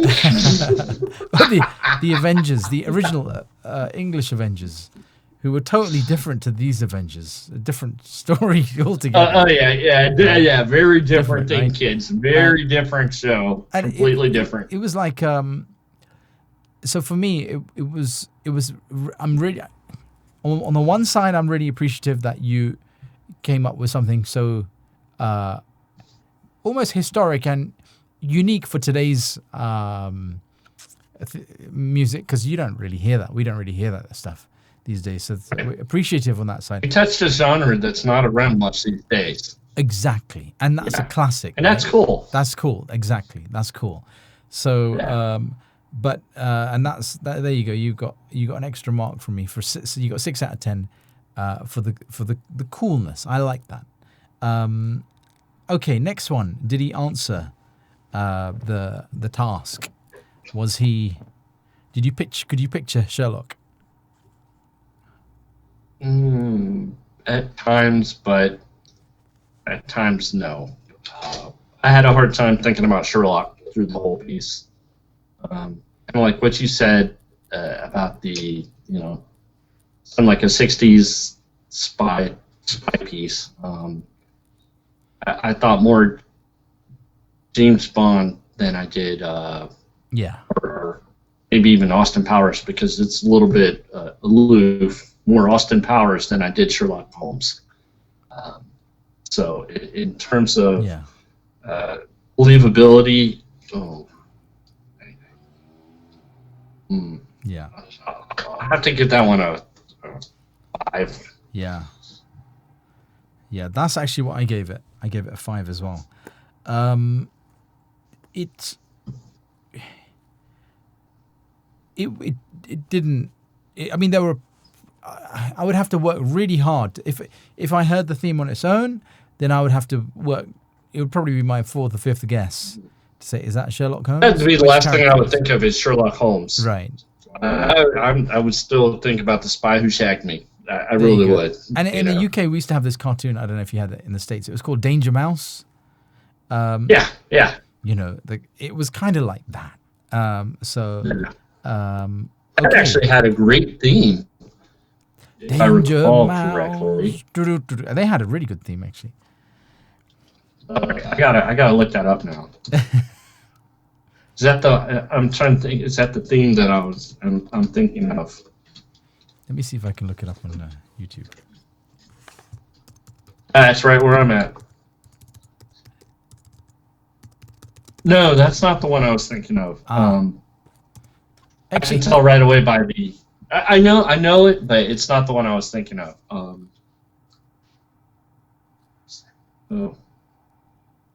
Anyways, I'm not gonna drag the video out for this. You know, for my own little personal. we gotta play Danger Mouse now. The problem is it doesn't represent the theme song of Danger Mouse.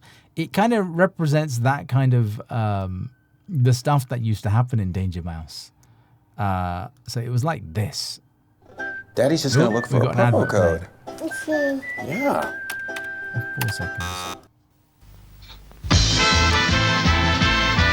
He's the greatest. Oh yeah. He's fantastic. Wherever there is danger, be Danger Mouse. Amazing Danger Mouse. So this kind of superhero type character, and you know, it was a great cartoon. But Yes. there you go. So okay, so let's do the numbers. So Cybrand, from me you got 24 out of 40. From Brian you got 5, 10, 11, 80 out of 40.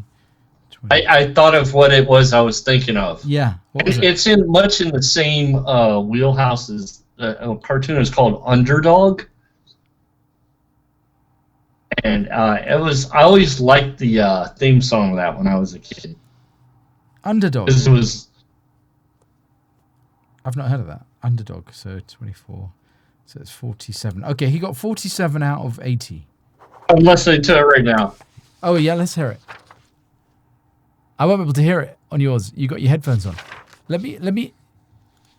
What's it called? Underdog. Underdog. Is that what you looked up on Yeah, Underdog theme song. a theme song? There you go. It's very vocal, but it's it's kind of in the same wheelhouse there. Is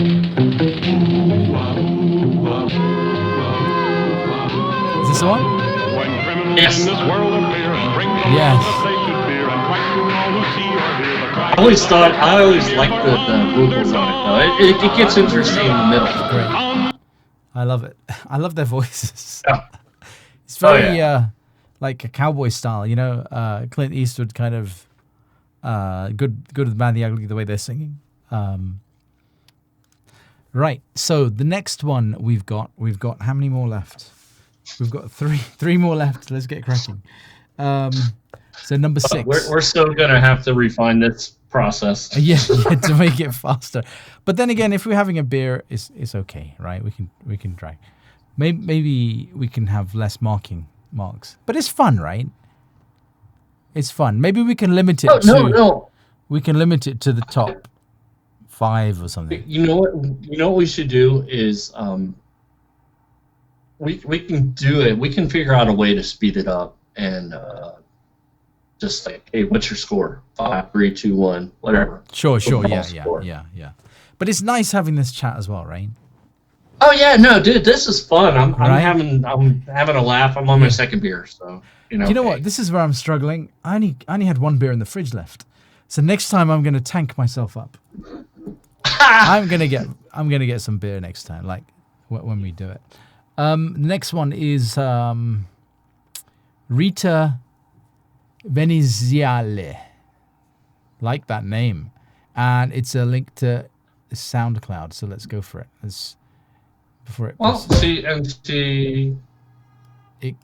is the thing. It just plays straight away, right? And you're trying to go back. Oh. Well, she's got a pretty good description there too. She says this piece has a more modern theme while trying to keep the industrial and bouncy feel based off BBC's 2010 to 2017 TV series original score. Oh, Tried to give the idea that the score was brought into today's society while still keeping the traditional elements of Sherlock Holmes and his common Irish instruments. Okay. nice. That's nice right up there. That is nice. She's had 22 plays, one love or like, and she only posted it on the 29th of July. So, okay. Well, one thing, about likes, and we've had this discussions before, and I wanted to, kind of club some people for this.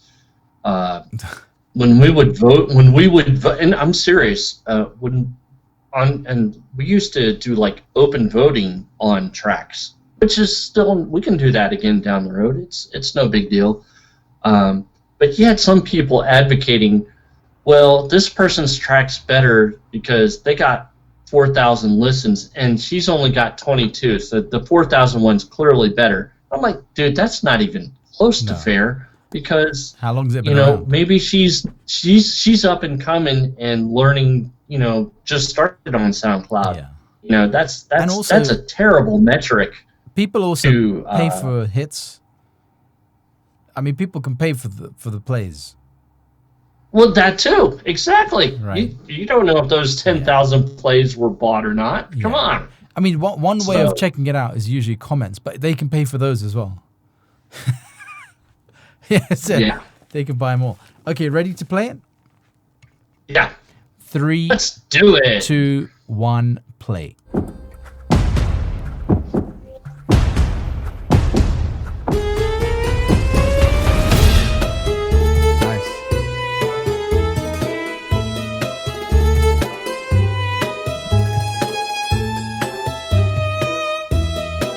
Very Hans Zimmerish again. I love it.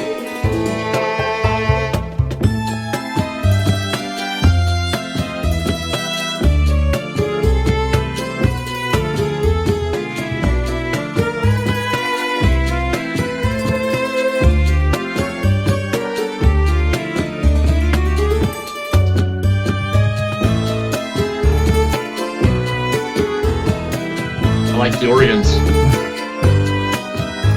People don't use organs enough these days. Organs, that's the one, yeah. Love it.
Wow.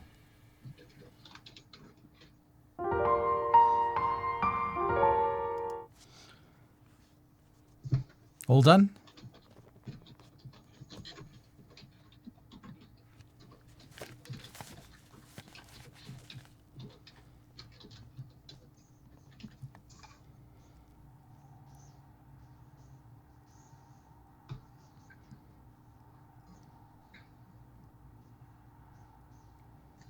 Okay, sorry. I was trying to kill the ad that popped up. So. Oh, There was okay. Oh well, yeah. You can't do anything about that. Yeah. Right. So let's get cracking. Composition marks out of 10. That was a fun piece. Yeah. I liked it. I really liked the arrangement, and I liked the way the use of a kind of a counter melody on the bass there, which stood out very clearly, and could stand on its own, almost not quite fully developed, but it was there enough that you knew it was there, and so compositionally, I like the spread across the octaves with the instrumentation there. You had high parts, you had mid parts, you had low parts, and they were all there, and they all blended nicely. It flowed well. It just dynamics, everything, just sounded really nice to me, and the instrumentation was excellent. It was a really fun piece. I really enjoyed that one, to be honest. Marks out of 10. I'll give it a 10 out of 10. Wow. Composition. Well done, Rita. You got a 10. We haven't had one of those for a while. Okay, so I gave it a 9 out of 10. Because you're the mean one. I'm the mean one, right? Somebody has to be. Good cop, bad cop. And there were parts in it, and I'm going to replay it. Just excellent first start. You know what? There was one part that I did not like. I thought it was a little bit out of place. I'm going to have to roll it back to a 9. No, why do you do that? Well, because you reminded me. I was like, no. yeah, there was this one part. What was the part? I was like, it was at. Was it kind of in the first third middle part or whatever? No, it was in the second half where the volume was the highest. Oh. I gotta get past this ad so I can get to it. Yeah, that part I lost interest. And that's the interest one. And I was like, it's like almost a Batman, with the instruments, with the keyboards and Batman. And it was it was a solo that wasn't needed. Yeah, if you take that bit out, it almost added some cheese to Sherlock. And I think it is great. It's great if you want to do that. But for me, like you said, Brian, if you took that out, it would have been. Sometimes we overdo things that aren't needed, and that for me it would have been better without that part. So let's just play that again. Yeah, it's right at the 130 mark. Yeah, exactly, the 130 mark. And I get what she's trying to do. She's trying to paint. I didn't see the need for that. Yeah, she's trying to create tension, but the other part was so strong, and it just doesn't feel like it fits. It feels like you've got Batman. He's having a fight with Batman. The original Batman. Well, it was more like a fight with a bunch of clowns. I mean, that's what it felt like there. I was like, My initial thought was like, okay, this is a solo here, and it really isn't needed. This piece stands well on either side of that section. It stands up well. It doesn't need a solo interlude or anything like that. It just, the structure was really nice, and instrumentation, and then this, and I was like, whoa, where'd you go with that? Yeah, I but it's still a fantastic piece, though. I really enjoyed this. It was fun. And it's long enough that you can take that part out and it won't affect the length so much. I mean, 2 minutes 36, it could have been 2 minutes, and she would have trimmed, maybe it could have been 2 minutes 10 of 12. It would have been fine. Okay, so production quality wise, I'm gonna give her a. Let me give it a quick listen here, real quick.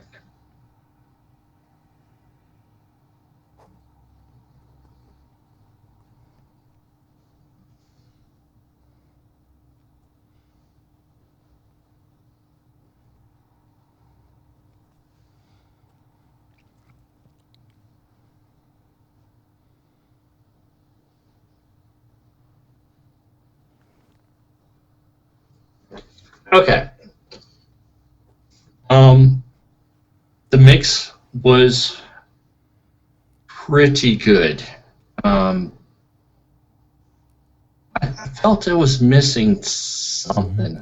I couldn't quite put my finger on it. It was good, but missing something. Maybe a little more reverb, perhaps. Something, I don't know. It felt like flat to me, but it was good. Everything was super clear. I could hear everything, and I really loved the organ parts on the bass, and that was like really my favorite thing on this. It sounded so cool. This song had a great vibe to it, a great beat, and just like this was cool. Sherlock Holmes strolling the streets of London, like, I'm Sherlock Holmes. Don't mess with me. Leave me alone. I'm a cool dude. Yeah. And it was awesome. It was cool. You know. Yeah. So for me, production quality, I would give it an I'd give it an 8.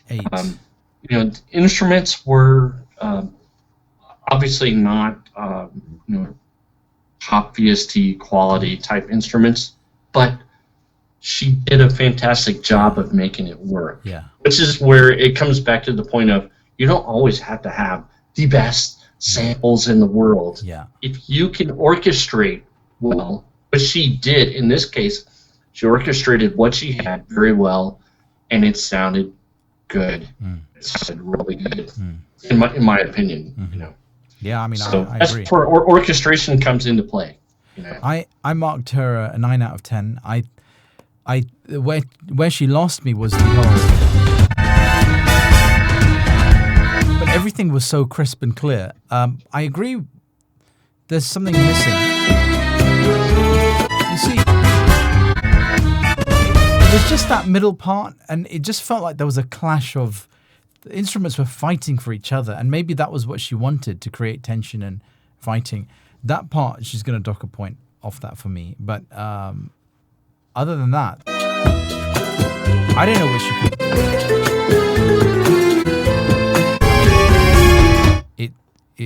Quality-wise, it was spot on. Some of the samples with the keyboards and stuff, I'm not so keen on, but it was cool. It was the quality was still there. So yeah, I marked it a 9. Interest is the next one. Did it keep you interested? Absolutely. Yeah. I'll give it a 9 only because of that middle part where it kind of like what's that? But the rest of it, I thought it had a really cool vibe to it and beat and everything. It was fun. And literally, I wrote the same thing. It was 9 out of 10. It lost me at the middle part. That was it. Or kind of the end to the middle part, but the 1 minute and 30, whatever it was. Okay, so did she answer the question? Was this Sherlock? Did it sound like Sherlock Holmes? Oh, yeah, definitely. I felt like I was walking down the street with Sherlock and, checking out the scene, seeing what was going on. And, nice. There was something to be, there was purpose to it, And I felt like I was sitting next to Sherlock Holmes and, watching him do his thing. Yeah.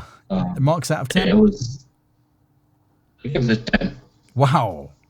Well done, Rita. I really liked the piece. I did. It really so you've restored that. Pulled me in. She's I liked restored it. that 10. Yeah. She's okay. We're gonna seal that. I actually gave her, answering it wise, I gave her an 8 out of 10. Because of that middle part, it wasn't necessary.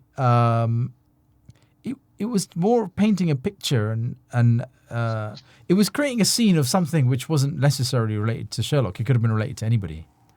I get the conflict, but you could have kept that in the confines of Sherlock and made a darker side to him. I don't know what Sherlock this is, I'll be honest. I'm just going to play it again. He's an interesting guy.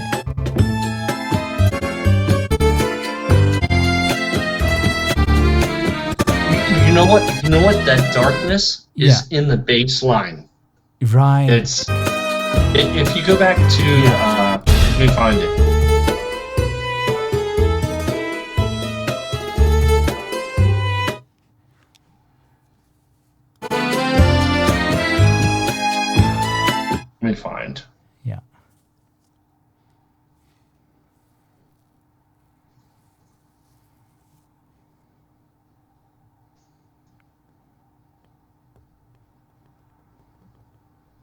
At about 47 seconds, it starts in with the bass line from Bill Organ there. That's where it got really interesting for me. Oh, it gets darker there. Yeah.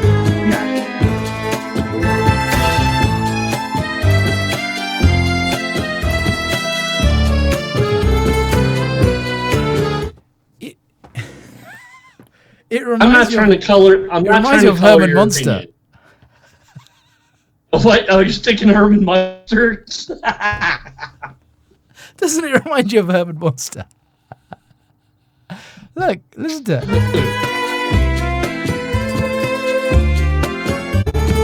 Especially at the 47 mark.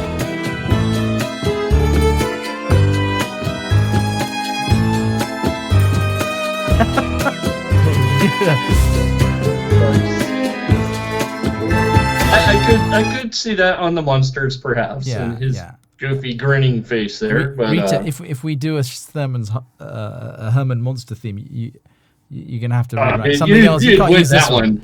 You nailed that one, yeah.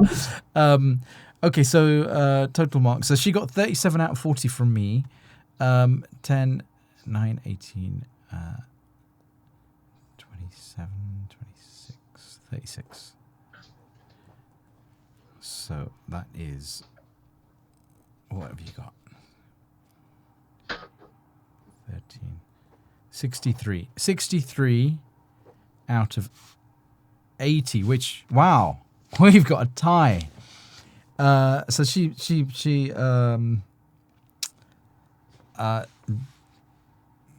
we've got a tie. So we've got Klaus and Rita both at 63 out of 80. Andre is still first spot, 79 out of 80. It's going to be difficult to top that. David Kaiser is second spot, 69 out of 80. Klaus and Rita both in third spot at 63 out of 80. And then we've got fourth spot, Cybrand, and then so far fifth spot, Yakko, with 42 out of 80. Right. Nearly there. Only two more left. So, hey, you know what's cool about this? Yeah. Is I was as I was getting my second beer, I was like, it's hard to differentiate yourselves on the internet with all the composer groups out there and doing something, and this is definitely different. I like. This is fun, right? I mean, for me, it's like, oh yeah. And guys, we hope you're enjoying this as much as we are. So, I don't know how long this. Maybe they're sleeping by now. I don't know, but do you know it's nice, and I'll tell you what we can do. We can even have guest. How about guest judges? Guest judges. There you go. And then, but the one caveat is you need to bring your favorite drink. All right. Not everybody drinks alcohol. But whatever it is, right? You can have cocoa. Here's the caveat. You have to have fun. You have to have fun. That's the one. You have to have fun. You have to have fun. Yeah, I like that. So the next one, number 7, nearly done. Nearly done, man. We're running out of options here. So the next one is Albert Lowe. Oh, I remember Albert Lowe. He made a fascinating tune last time, and for Batman, he was really good. Wait, let me go check something real quick. Sure, let's pause this. Yeah. Yep. Welcome back. So, right. So the next guy is Albert Lowe. Now, Albert has produced some stuff that got me really excited. When he did I think it was a Batman theme. So, and Albert's a bit of a joker. Look, he sees himself as a bit of a Captain Marvel, huh? So I guess so. Yeah. So let's. Okay, so count of 3. We'll play it. 3, 2, 1. Go.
Okay.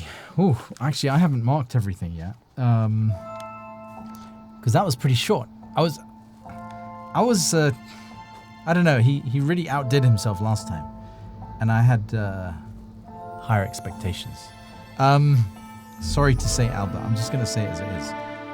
But okay, composition-wise, I don't know if you heard his other thing, but let's just focus on this one. Composition-wise, We're focused on the here and the now.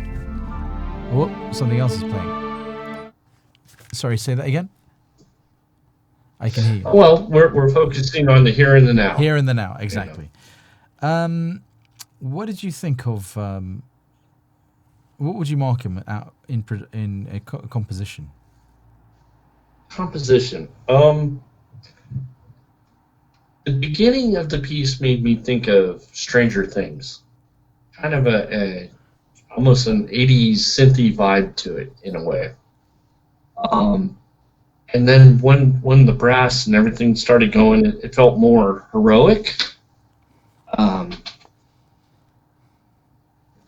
But I know that doesn't really speak to the compositional structure and everything. I'm trying to figure out what I've thought about. I thought it was a little bit repetitive with the brass part, the theme dun dun dun dun dun dun dun dun. It was there a lot, more often than I wanted to hear it. Some more counter melody, counterpoint would have been, I think, good with it, or underlying parts to go with that. I think that would have helped. So compositionally, I think I would give them a 7. Yeah, I gave him compositionally. I gave him an 8. Basically, I think his percussions were really strong compared to the melody, which let him down. And I think that like you said, the melody needed some more attention. It wasn't that of an interesting melody. It was very repetitive as well. The percussions he's a genius in. He's not overdoing it, and it's like, it's like he's mastered that. As far as I'm concerned, I mean, you got more experience than me, Brian. But if I could do percussion as well, I don't know about all that, but I know, but if I could do percussions like this guy, I'd be like, wow. And that's my weakest area, percussion. And but the melody is not. I'm not feeling it, man. It's just like it's not memorable at all. Even if I hear it again, I love. I'm listening to it right now. Yeah.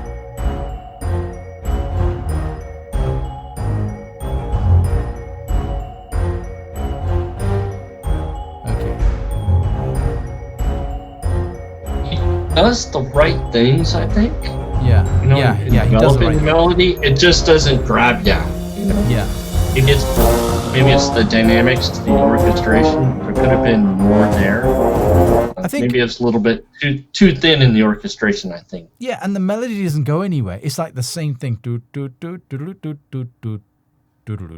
Yeah. And then where is it going from there? Take us on an adventure, Albert. You did that with your other piece with Batman. It was amazing. You got to hear that, Brian. And it was like, wow, you struck a chord with my soul there, And but here it's I'm not feeling it, buddy. I'm not getting it. So, but obviously, so I gave you 8 out of 10 on the composition. Let's move on to production quality.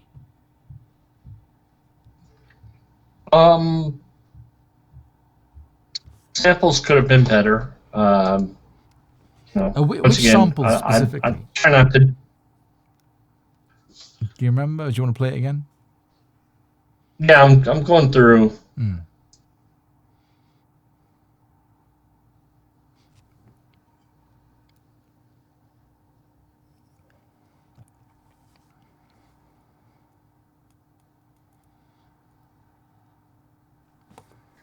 I think the low brass melody, yeah, caught my ear a little bit as being an didn't quite convince me that was a section of trombones playing there. I could be wrong. Maybe he's put some money into it. I don't know. Maybe it's brass is tough. I think I really do. I think it's hard, and I'm used to play the trumpet, so I'm a little bit of a snob when it comes to brass. So I freely admit that. I mean, but production-wise, quality, I thought it was good. Things were clear. It wasn't hard to follow. Could have used more dynamics, I think, to give it more character, and that comes back to the composition. Yes. More dynamics, not so static and flat. Yeah. So in his description, he said that he said without reading it all. He said, "I based my composition on the characters portrayed by Benedict Cumberbatch and Martin Freeman in the BBC series. Specifically, he said an episode called The Abominable Bride, which I can't remember now. He goes quick, intelligent, witty, brute, obnoxious, arrogant, funny, and just. Those are the qualities I'm trying to portray for these two legendary fictional protagonists." And he said, what did he say in the beginning? Oh, he said, it's a fictional character that I've never thought of writing any music to. So that comes across that he's never, and I struggled to even come up with a theme for this, for Sherlock. And some people have absolutely nailed it. But, and that'll give you an advantage, because if you've kind of thought about this over the years and you've maybe worked on a theme in the back of your head, and then suddenly the challenge comes up and you're like, yeah, I want to do it. Whereas Albert has taken on this challenge, right? And he stepped out of his comfort zone and said, I'm going to do this. Even though I don't know this, I'm going to do it. Yeah, and I think that's... Which is great. Cool. That's really great. That's really brave, right? And it's great because sometimes this can act as the melodies that you make here might act as a melody in something that you're actually going to put to use. And I've done that many times. Production quality, I rate it. So you said 8... Yeah, no, I give him an 8. So I marked him 9 out of 10. I thought the samples were strong. I agree with you on the brass and the dynamics. It was repetitive. But I thought the melody was repetitive. But I'll give him an 8. A 9, because I thought overall it was the sample libraries. I'm all about the sample libraries, right? That's what my ears can take at the moment. So. Well, you know what, and that's where I'm trying not to hold people to that standard too much, because not everybody, and that's where it makes it really unfair in these sort of things. Because someone's been doing this for 10, 15 years, and they have all the best of everything, and they can afford it. Yeah. Then you got somebody that's new who can write really well, and they got their basic stuff that came with Cubase. And I totally agree with you. And that's where I try not. Yeah. That's where I try not to hold too much of a measuring stick on in people time, on that. My ear will develop. It's just not. I think once we do a few of these, then it'll start developing and hearing past that. I'm trying to. Yeah. But I get sucked in. I get sucked in. I'm sorry. We all do. That's why we buy the libraries. That's why we buy. Oh, I know. I'm just as much a VST snob as anybody else. Don't get me wrong. Every time Spitfire would do something, or 8DO, you get these, and you're like, oh, wow, and you're like, no, you've already got the stuff. You don't need it. I'm the first girl in line when Heaviosity comes out with anything. I'm like, I'm there. Yeah, I'm on it. Yeah. So we all have our fan favorites that we're fangirls for, and we squeal like the girls at a Beatles concert, and they release something. So it's but yeah. Okay, next is what it is. Interest. Was it interesting? Did it keep you interested? No. Too repetitive. Mm-hmm. It was an interesting theme, but I think it was overplayed a little bit too much, and could have used more so short, right? of a counter melody, counterparts, whatever.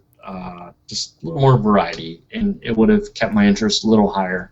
So I'll give him a 6 on that. A 6, and that's saying something in terms of it's only a 1 minute 37 song. So if it sounds repetitive in that short pace, it means that the melody isn't strong enough to carry That's it. a Right? very good point. So Yeah. maybe a few more notes, extend the melody, or make it a bit more interesting, or the second time around, twist it, take it up a notch instead of down, or play with it. Right? I gave him an 8 out of 10 out of interest. I could have marked you down on that. Really, I could have given you 7, but it was moving. I mean, for me, okay, look, you get Albert, you get the extra point because the percussion was moving. It was doing all kinds of things. So even though the melody itself was, the percussion, there was so much happening there. I'm going to stick to the 8 out of 10 there. Did he answer the question? Did you picture Sherlock? Be honest. Let it out. I'm thinking about it. Like I said at the beginning, I was thinking about Stranger Things. And then in the middle, I was thinking more about the Avengers, the current Avengers, more of a heroic, epic hero piece kind of sort of thing. So I really didn't see Sherlock that much in there. I was like, where's Sherlock at? I mean, is he in Stranger Things, or is he off battling, Thanos? I don't know. So believability, I'm gonna have to give that one a 5. Yeah. Not to be mean, but just that's where my thoughts were as I was listening to it. Yeah, I'm gonna give you a lower score as well, but not as low as 5. I'm gonna give you 7, and that's being kind. I mean, if I hear it again, he's got we elements. all have our interpretations. Yes, he's got elements, and this is the thing, right? We're literally going raw. We're listening to it the first time because we're there's 8 tracks. Or going off a take. One take, right? What we just listened to. So bear that in mind, you guys. That we don't want you to take everything we're saying that literally. We're not. We're just first exactly. I could probably go back and listen to this 10 more times and go, oh yeah, you know what? Yeah. I kind of see where you're going now. Yeah. Yeah. So a lot of these are rough takes, shooting from the hip, cowboys, western, whatever, however you want to say it, and it's not meant to be mean or disparaging or anything. Take away from. A lot of you have way more commercial success than we do. I'm not even going to question that. So. Oh no, yeah. I mean that's neither here nor there, right? I mean it's ultimately we're in this position because we're helping run Composer Club. If you guys want to spend your time and run it and get involved, let us know. But you have to be involved on the admin side. That's how you do these things. If you can see something out of Composer Club that you'd like done, then ask to join the team and start putting or give us suggestions. Yeah, give us suggestions as well. So we don't want everybody jumping over once. When spots open, we'll make you available. Yeah. Right, just play that role. I'm trying to do the numbers here, and my maths is so bad. I did it at university. 8, 16, that's 15, 20, 20. It is 26. Yeah. Okay, so total was 26, 32. So you scored him 26 out of 40. I scored him, is that right? It's 26, 7, 8, 16. 26. Yeah, 26. And I scored him 32 out of 40. So the total 58. is 58. 58 out of 80. So that's a new area which we haven't covered before, the 50s.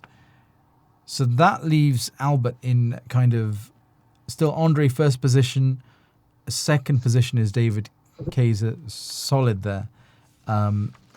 Joint third is Rita and Klaus. And fourth is Albert. Fifth is Cybrand.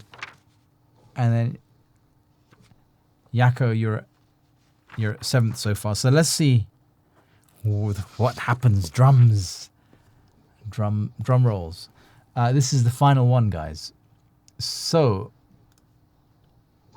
Paul Cassidy. And this guy has won so many. He won so many. He just churns the stuff out.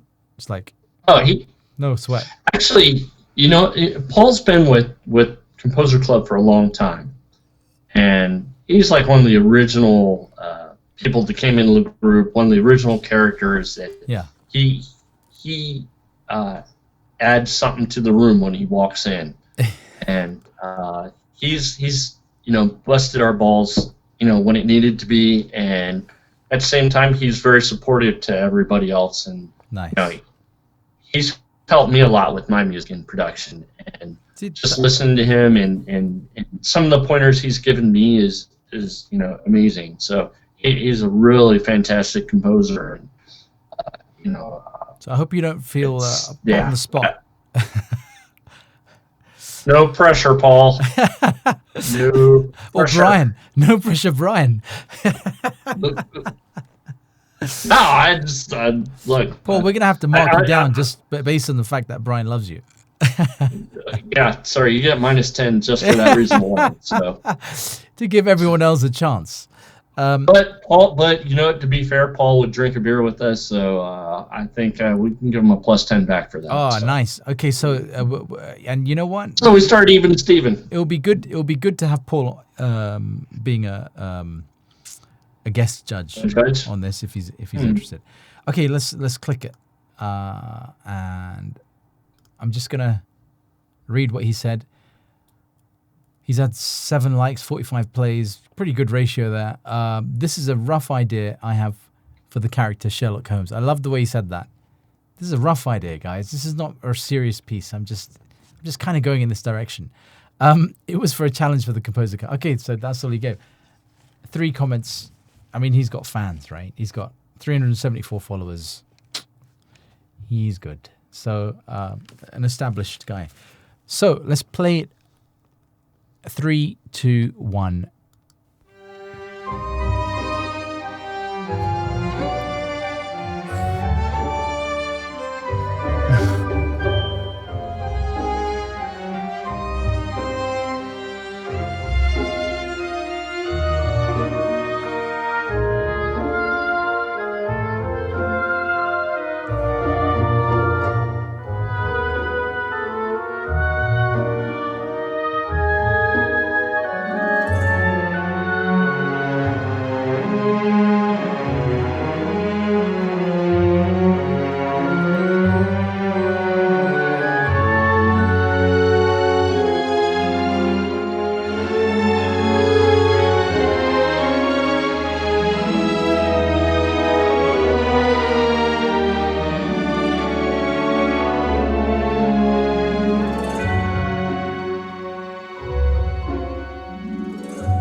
Typical Paul Cassidy.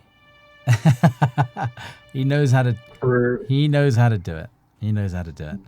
Yeah, that's Paul for you right there. Okay, right. So let's do this. It's going to be a tough one, but composition 10, right? And tell us why. He introduces elements into his music that is just a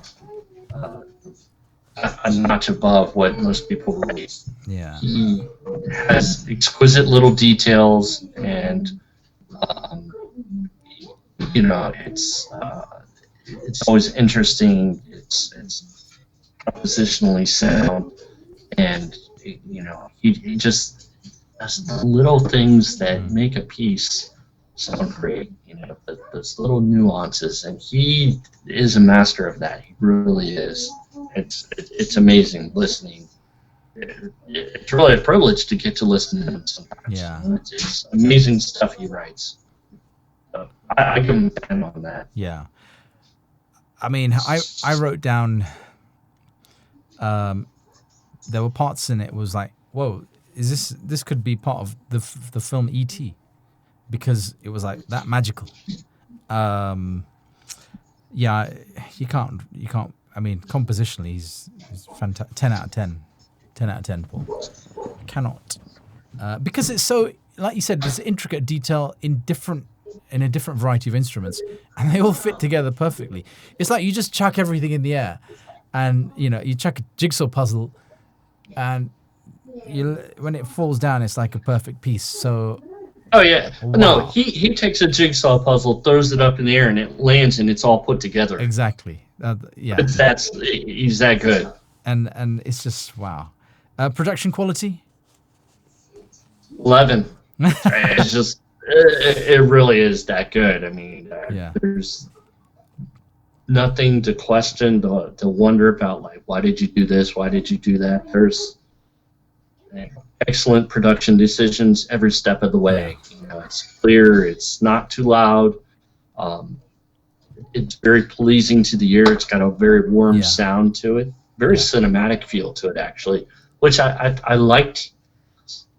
That was another creative aspect of his track that I liked. It was very cinematic. It wasn't the do do do do do do do do do do. It was more, magical, cinematic, and I like that. And so I give him a 10 on his production there. That's just there's no questioning it.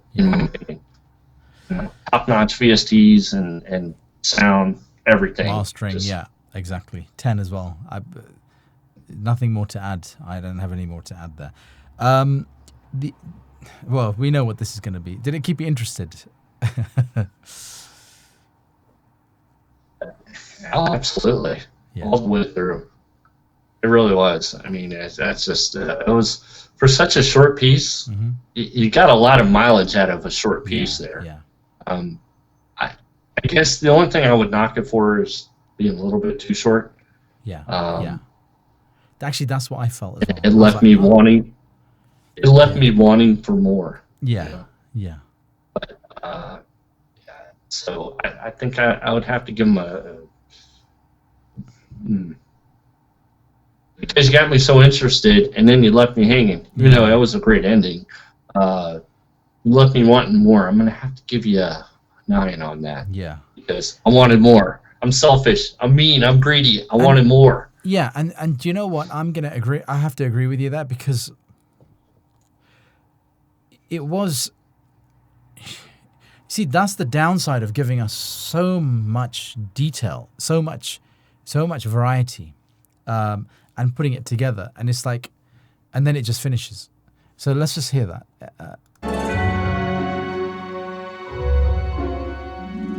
Nice, general. It was a good ending. Yeah. I mean, it was beautiful. Jesus, it's like E.T. It's movie quality. All right, I'm gonna match that 9. And then, did he answer? Did you picture Sherlock Holmes? Did he answer the test? Absolutely. Yeah. Oh yeah, definitely. In a different way, though. In a different way, yeah. Like I said, a lot of people took on. It was kind of whimsical and bouncing around, like the Hans Zimmer score to it. Just like, This was more flowing and melodic but very bright and cinematic at the same time. And it was very compelling, and maybe you saw a bit more of a emotional side of Sherlock Holmes, perhaps. I really liked it. I liked his take on it. So yeah, I'll give him a 10 on that. A 10 on that. So I I actually initially I struggled to hear it. I mean, I love this piece, but then I heard it with the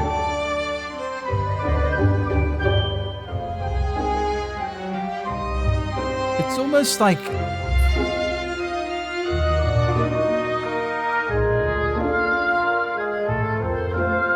I'm just listening and commenting at the same time.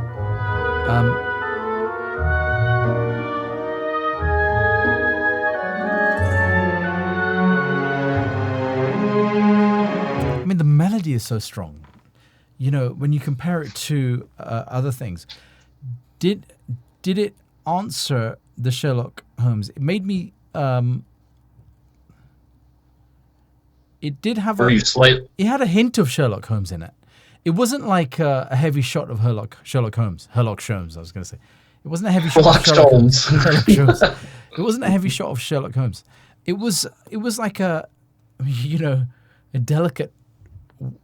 It was like a jug of water with a drop of whiskey in it, and the whiskey was Sherlock, and I loved that. So he gave us a totally different spin on it.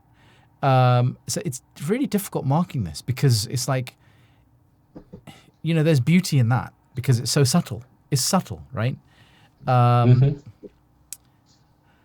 I don't know, man. It's a tough one. I was gonna give an 8, but I'm gonna give it a 9 out of 10 for that. Did he answer it? He could have been more in the face and given us, but he did give a thoughtful, magical, kind Sherlock Holmes, an interesting character, right? Almost Harry Potter meets Sherlock Holmes type, a decent character, not the brutish, guy, the arrogant, the one who doesn't like anyone, or doesn't have any compassion. So it's a different Sherlock. This is a kind of he wasn't the all logic. Yeah, logic dictates everything. Sherlock Holmes. He was more thoughtful and more human type of Sherlock Holmes, which is how it struck me. I mean, I can envision the scene of Sherlock just having a thoughtful moment. I was like, oh, yeah, that's exactly. different. Okay. That's it. That's what I got. Sherlock having a... It was very refreshing to think about it like that. Right. So let's tally up. So we've got... Oh. Hang on a minute. 6, 7, 8. Wait a minute. My maths is... You should just do this you should do it on a spreadsheet while you're I really doing should, this. That way you don't have to do the maths. I'm going to do that. I know. It's just... Do you know what it is? If you don't use your brain mathematically, you can't just do basic things. And everything's on the spreadsheet these days. So we've got... Speak for yourself. Math is like riding a bicycle for me. It's jump right back in. Okay, got it. So he got 77 out of 80. So the winner of this task, guys, was Andre in first position. Second position was Paul Cassidy. Third position, joint third, was with 69 out of 80. David, Kaiser, and Rita. And then we had... No, sorry. Third... No, let's start again. Just messed that up. First position was Andre with 79 out of 80. Paul Cassidy got 77 out of 80. Based on our limited experience as judges. It's like the first time we've ever done this. So apologies if we're offending anyone. The third position was David Kaiser with 69 out of 80. Fourth position, joint fourth, was Rita and Klaus with 63 out of 80. Fifth was Albert Lowe with 58 out of 80. Buddy, keep going. You did such an amazing piece. Yeah, you did an amazing piece with the Batman score. So keep going. And then we have Cybrand with 47 out of 80. And finally, Yako with 42 out of 80 in 8th position. So we just want to say well done. And, thanks, guys, for making this. We had fun. Brian and I had fun. We can agree to that. I mean, my pint's done. Next time I will get more beers to keep the energy flowing. And but yeah, immense pleasure. Love listening to the pieces. And the next challenge is Captain Jack Sparrow. So I've already done something in the past, but I'm not.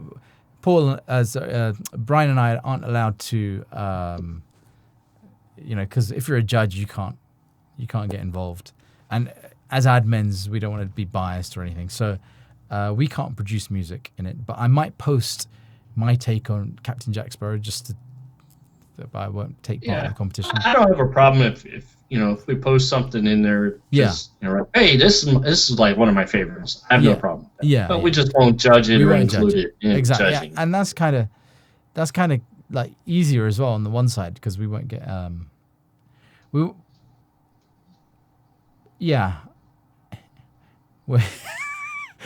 they might be saying, "Oh, you're letting yourselves off." We can't win, right? If who wants to compete against Paul and Andre? Jeez. Maybe we should do it so that if we do produce a piece, seriously, we need other judges or something like that, right? But yeah, Andre and Paul did an amazing job. Andre, it was like, honestly, it was an amazing piece. Paul, you just keep churning these out, and you said it was a rough idea. That says it all. I hate to see if he put some effort into it. Jeez. Oh, it's great. And thank you. We just want to. I should knock you out 10 points for that. Exactly. Rough ideas on Composer Club challenges. No, we want the real thing. We want the real thing. Thank you, guys. Anything else you want to add, Brian? Yes. No. Yes or no? No, I do. I do want to add something. And, thank you to everybody who's taken the time to write and produce and submit for this. And, I hope that you're encouraged and by some of the feedback we've given, and it's not meant to make you feel bad or like, I can't write or anything. Doing things like this is a good way to build up your confidence, learn new things, and meet people in these groups. Going down the road, years down the road, you're gonna be like, oh yeah, I knew this guy. I talked to him here and there, and he's in some library, and he remembers you, and he can help you out. So, Composer Club isn't just about writing music and winning competitions, getting trophies because everybody gets a trophy. No, it's not about all that. It's about meeting people and being cool with each other and helping each other out, and that's all this is. We all don't write masterpieces all the time. We all write clinkers here and there, and that happens. So, if you want to submit again, awesome. We look forward to it, and thank you all for your time and effort. It is awesome, and we hope to see you around and, do what we can to make it a more interesting and lively group so that, you want to come around and join us. So, thank you. Thank you, guys. And we'll do the same again next month. So this is a monthly thing. I had fun. It's a shame it's a month away, but 4 weeks will fly by. Yep, it will. And if we want to do this with Alex stuff, but he has so many entries, right? If we want to do this, Alex, the aim is to look. It's an excuse to meet up online, have a beer, and discuss music, and totally unique music. That's only in Composer Club. So I'm up for that. Yeah. I'm up for that. I'm down with that. It's cool. Excellent. All right. Well, thank you. Thanks, guys, and thank you, Brian. And until the next one. We look forward to seeing you. Cheers. Bye. Cheers. Bye.